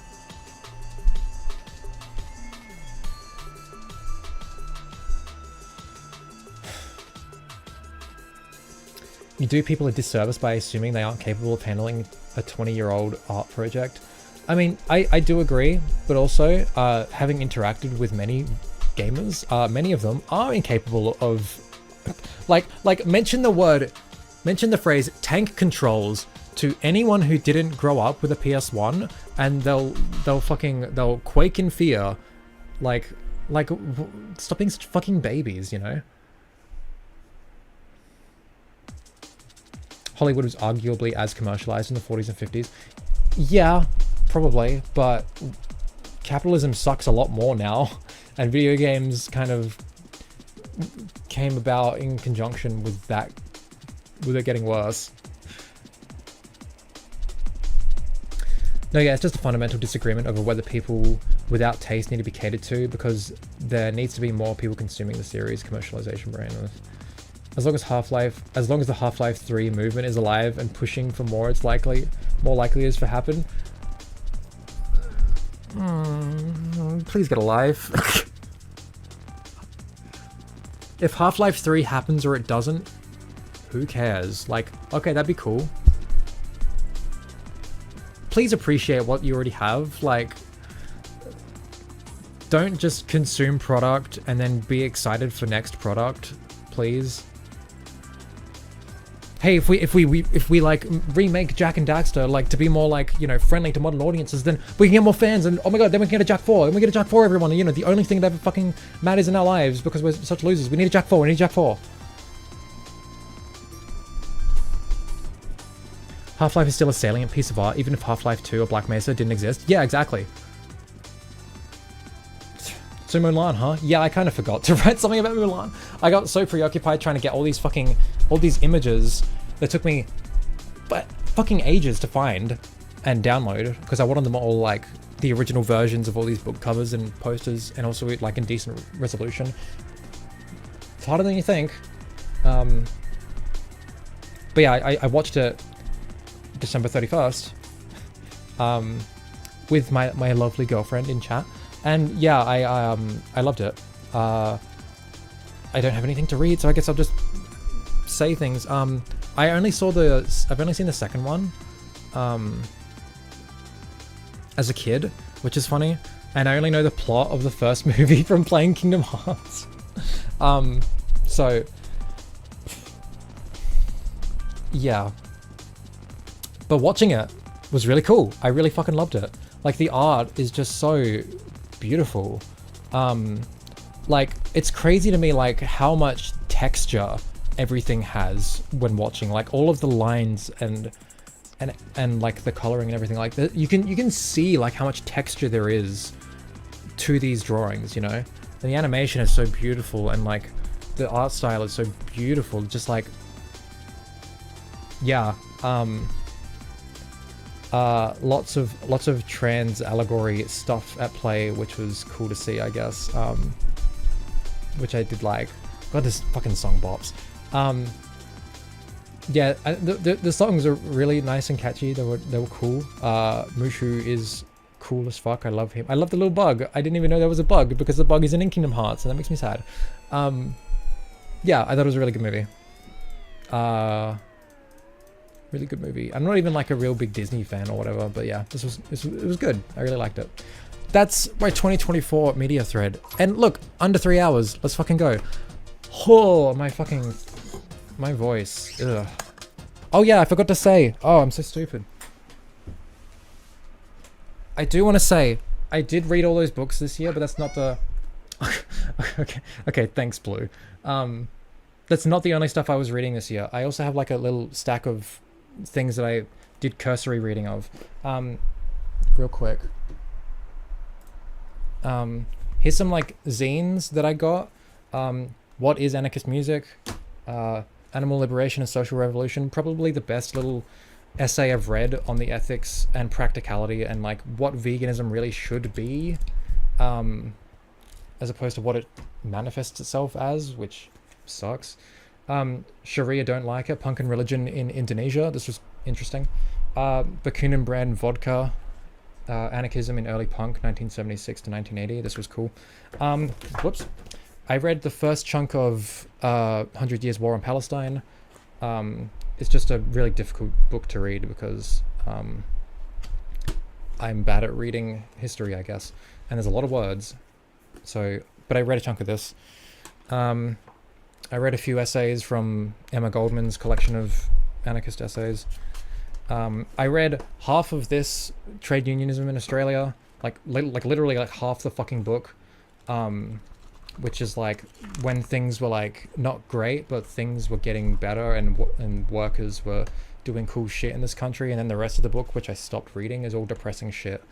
And I kind of just, I'll get back to it at some point, but yeah. I did a lot more reading this year than just the books that I showed today. I just didn't finish some of those books, and yeah. Hey, so different day, obviously. I totally forgot to even do this when doing the stream, but I wanted to like go over all of the like the stats essentially for all of the different things, all the different like categories that I consumed through the year. Also, it's like really late, so forgive me for talking a bit quiet. So as I've got here, I've like kind of given the breakdown of like how many things I engaged with. So I read 12 whole books, four like short stories, I guess. Most of them were like the Edgar Allan Poe stuff. I listened to 16 albums. I completed 16 like full video games and 5 short ones. This is kind of just a vibes thing. The full ones are usually like, you know, regular console games or a AAA game. Doesn't matter like what era it's from, but like if it was, I don't want to like separate, you know, indie game versus normal game or whatever, like stuff like that. But like a lot of like smaller independent games tend to be shorter, and I don't want to kind of lump them into the same category, not because of the quality or anything, just because of like the implied time commitment to that. So something like Milk Inside a Bag of Milk Inside a Bag of Milk, that's like a 10-minute game, right? It's really cool, I fucking love it, but I wouldn't want to put it in the same category as like Half-Life, you know, like two very different time commitments. Half-Life took me like 12 hours to beat. More actually, I can't remember. Anyway, so that's why I'm kind of making that separation. But again, like this doesn't mean just like indie versus AAA, because like I put Pseudo Regalia in the full section because that took me like 8 hours to beat, you know. So just for clarification on that, the weeb stuff, I read 4 manga and watched 1 anime, and that 1 anime was like a film. I don't even think it was a full-length film. Anyway, yeah, and I broke it down like I read 14 volumes in total for that. And then the films and TV, 28 films and 2 shows. The 2 shows being like Cyber Kids and Twin Peaks, you know, like there's a pretty big chasm in terms of like everything there, right? Okay, so that's kind of the breakdown, right? What I kind of wanted to do was set myself some light goals for 2025, because like I feel like I really only started dedicating myself to like this towards the end of the year. Like the start and middle of the year was pretty light holistically. I read a lot of books at the start of the year, read almost none in the middle and the end, and then I read one book in December to like fill out the numbers a bit. Like there was like a vast amount of time I wasn't reading any books. And same with video games. I played like almost no video games at the start of the year.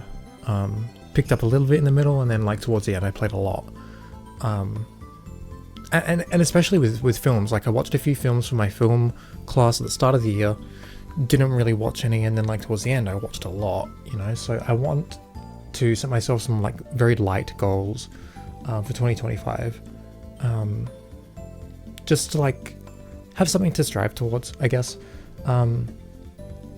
And another thing that I want to like set for myself is like a long-term thing. So if I go onto my how long to beat page, like this is not something like I use like a ton. Like I do like, you know, document every game I've played, just because I like seeing all the box arts together. It's prettier than this, you know. I might try and spruce it up this year to make this a bit more presentable. But like you'll see here, like it tracks, you know, the games you've played. I've got 80 in my backlog, which I don't really use that much. 80 replays, which again I don't really track very much. But I have 187 beat games, and like 187, like that might seem like a lot, but for, like to me, like that doesn't seem like much at all. So like, you know, I want to boost those numbers a bit.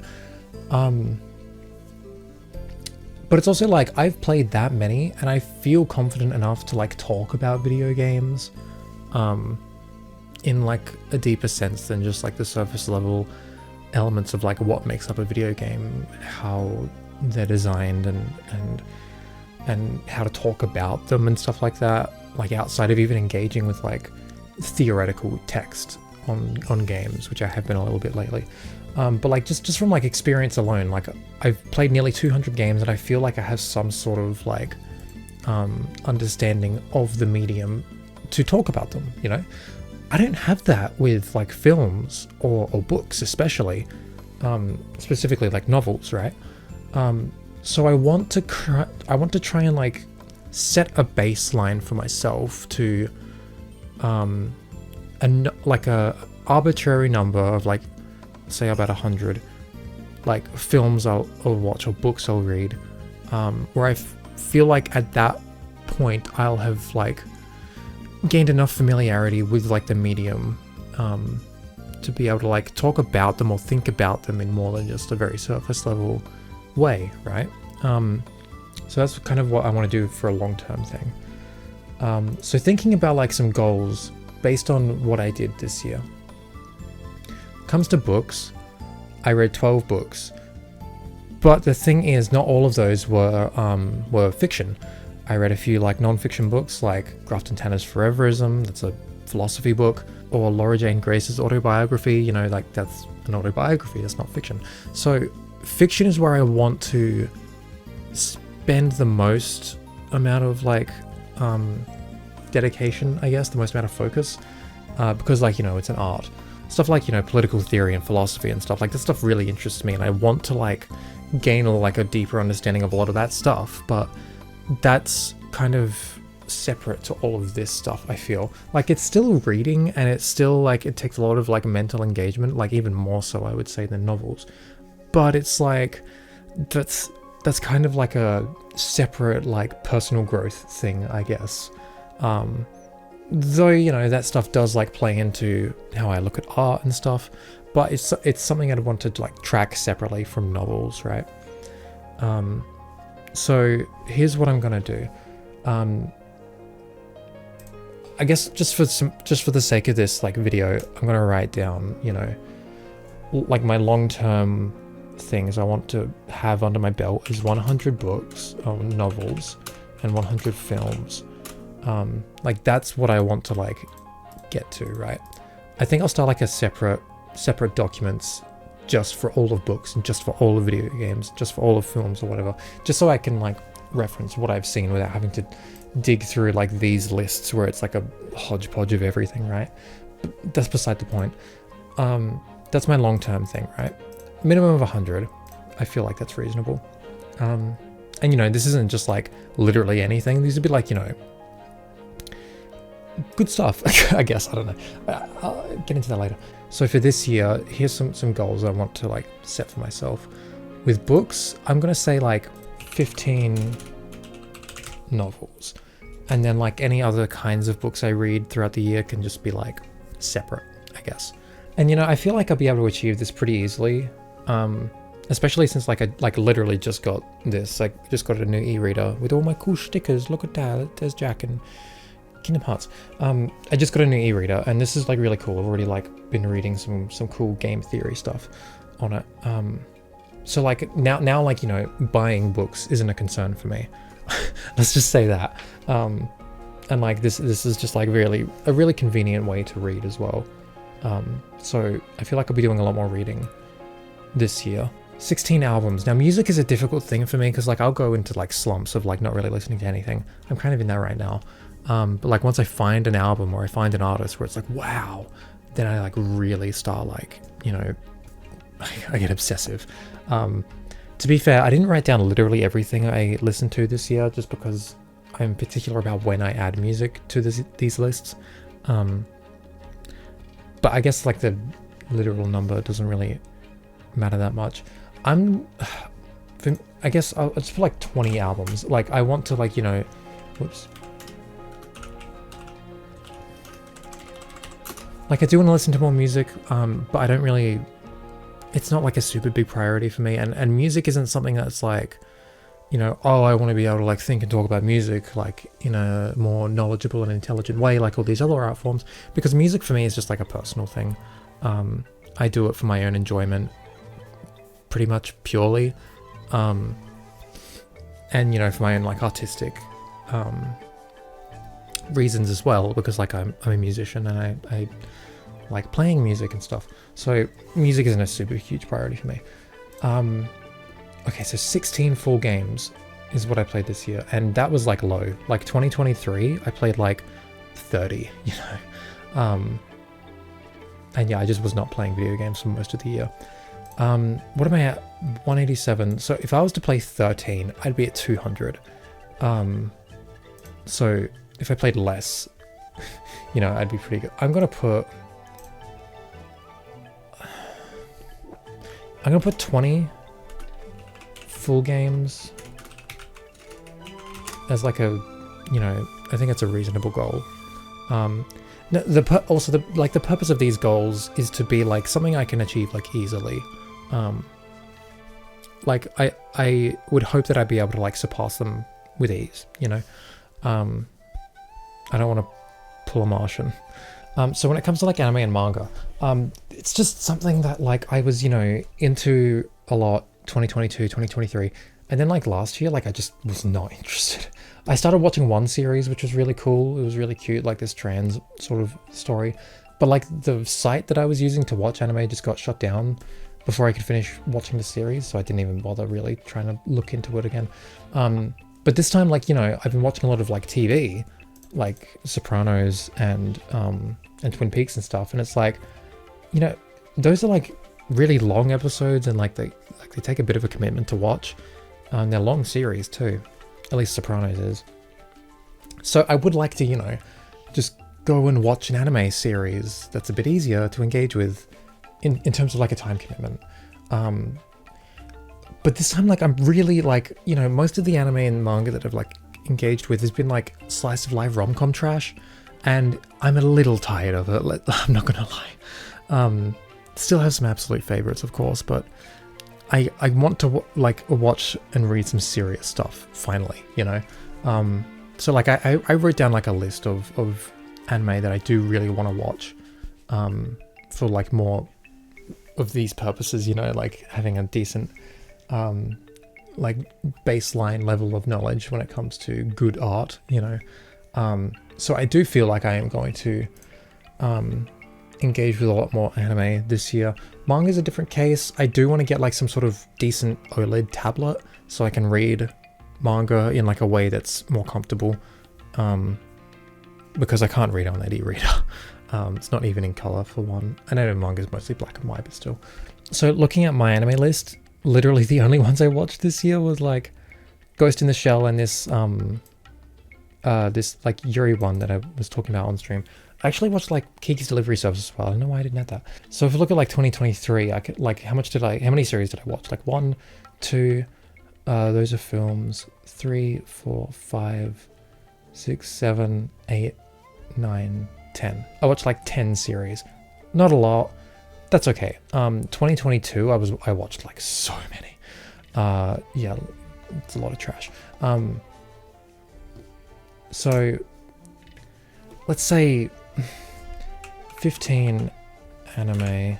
Okay, so if we look at my manga list, for 2023, it was 1, 2, it's a single volume, 3, 4, single volume, 5, 6. Okay, that's not a lot actually. How many volumes is that? 6. I read like 66 volumes in 2023, which isn't too shabby, I think, actually. So look, let's just say 15 anime, 15 and manga. Let's just do that. I guess that works. For film and TV, so I watched 28 films. And honestly, I think films out of all of these are kind of the easiest to engage with because it's like 2 hours of your time. You can watch a film every day, you know? Not that I'm crazy enough to do that. Well, I wish I was. But I feel like, look, let's just go 50 films. I don't think that's unreasonable, to be honest. Honestly, I think the hardest thing for me when it comes to doing some of these is like getting recommendations. I don't know like anything about novels or film, so I don't know like where to look. I don't have a backlog or anything like I do with video games or anime or whatever. That's what I think is going to be the hardest thing for me. But like I think 50 films is more than doable. TV shows, I don't have like a really, let's just say like 5 shows. I don't know. It can vary between like, it can vary with like how long the show is and blah, blah, blah, blah. I'm not really fussed about that, to be honest. The TV is I'm not really like super into like TV, I guess. I'm into the sort of like, you know, really artsy and highly regarded stuff like Twin Peaks. But TV is more, TV is like less important to me than a lot of these other things. So that's basically what I want to do this year in 2025. Let me just calculate all of that. In 2024, there was 90, which included, you know, some of the short stories and the short games, which is fine. But let's just calculate all of this. So 15 plus 20 plus 20 plus 30 for the anime and manga plus 50 plus 5, 140. So that's only 50 more things than the previous year. Granted, a lot of that is taken up by film, but that's only 22 more films than what I watched 2024. So if we like compare 12 books to 15, 16 albums to 20, 16 games to 20, like almost zero anything anime and manga to 30 in total, 28 to 50, and 2 to 5. I think that's fine, to be honest. I think this is more than doable. 140, yeah, I think this is doable. I'm not going to be like super strict about it. I'm not going to be too hard on myself if I don't meet these goals or whatever. This is mostly just so I have some sort of thing in mind, you know, when like trying to choose how to use my spare time, where it's like, oh, I haven't finished a game in a while and I'm a bit behind on like how much I wanted to do this year, or should stop playing a game instead of watch like another film that I'm probably like more than decently caught up on in regards to how many I need, you know, just some light goals. I'm not too fussed about them, in all honesty. But yeah, I've gone on long enough. Thanks so much for watching this, if you did. Bit different to how I've done this in previous years. I don't like the ranking thing at all. I think the way I approached it this year on stream was much better. actually had some notes to read, you know?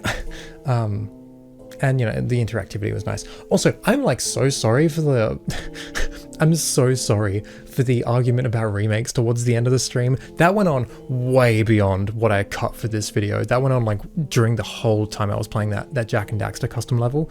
And look, I'm sorry. It's just, it's me. I'm sorry. I hate talking about it if I'm being honest, but you know, some people get my blood boiling. Anyway, thank you very much. I hope you enjoy your day. I hope you enjoy the video.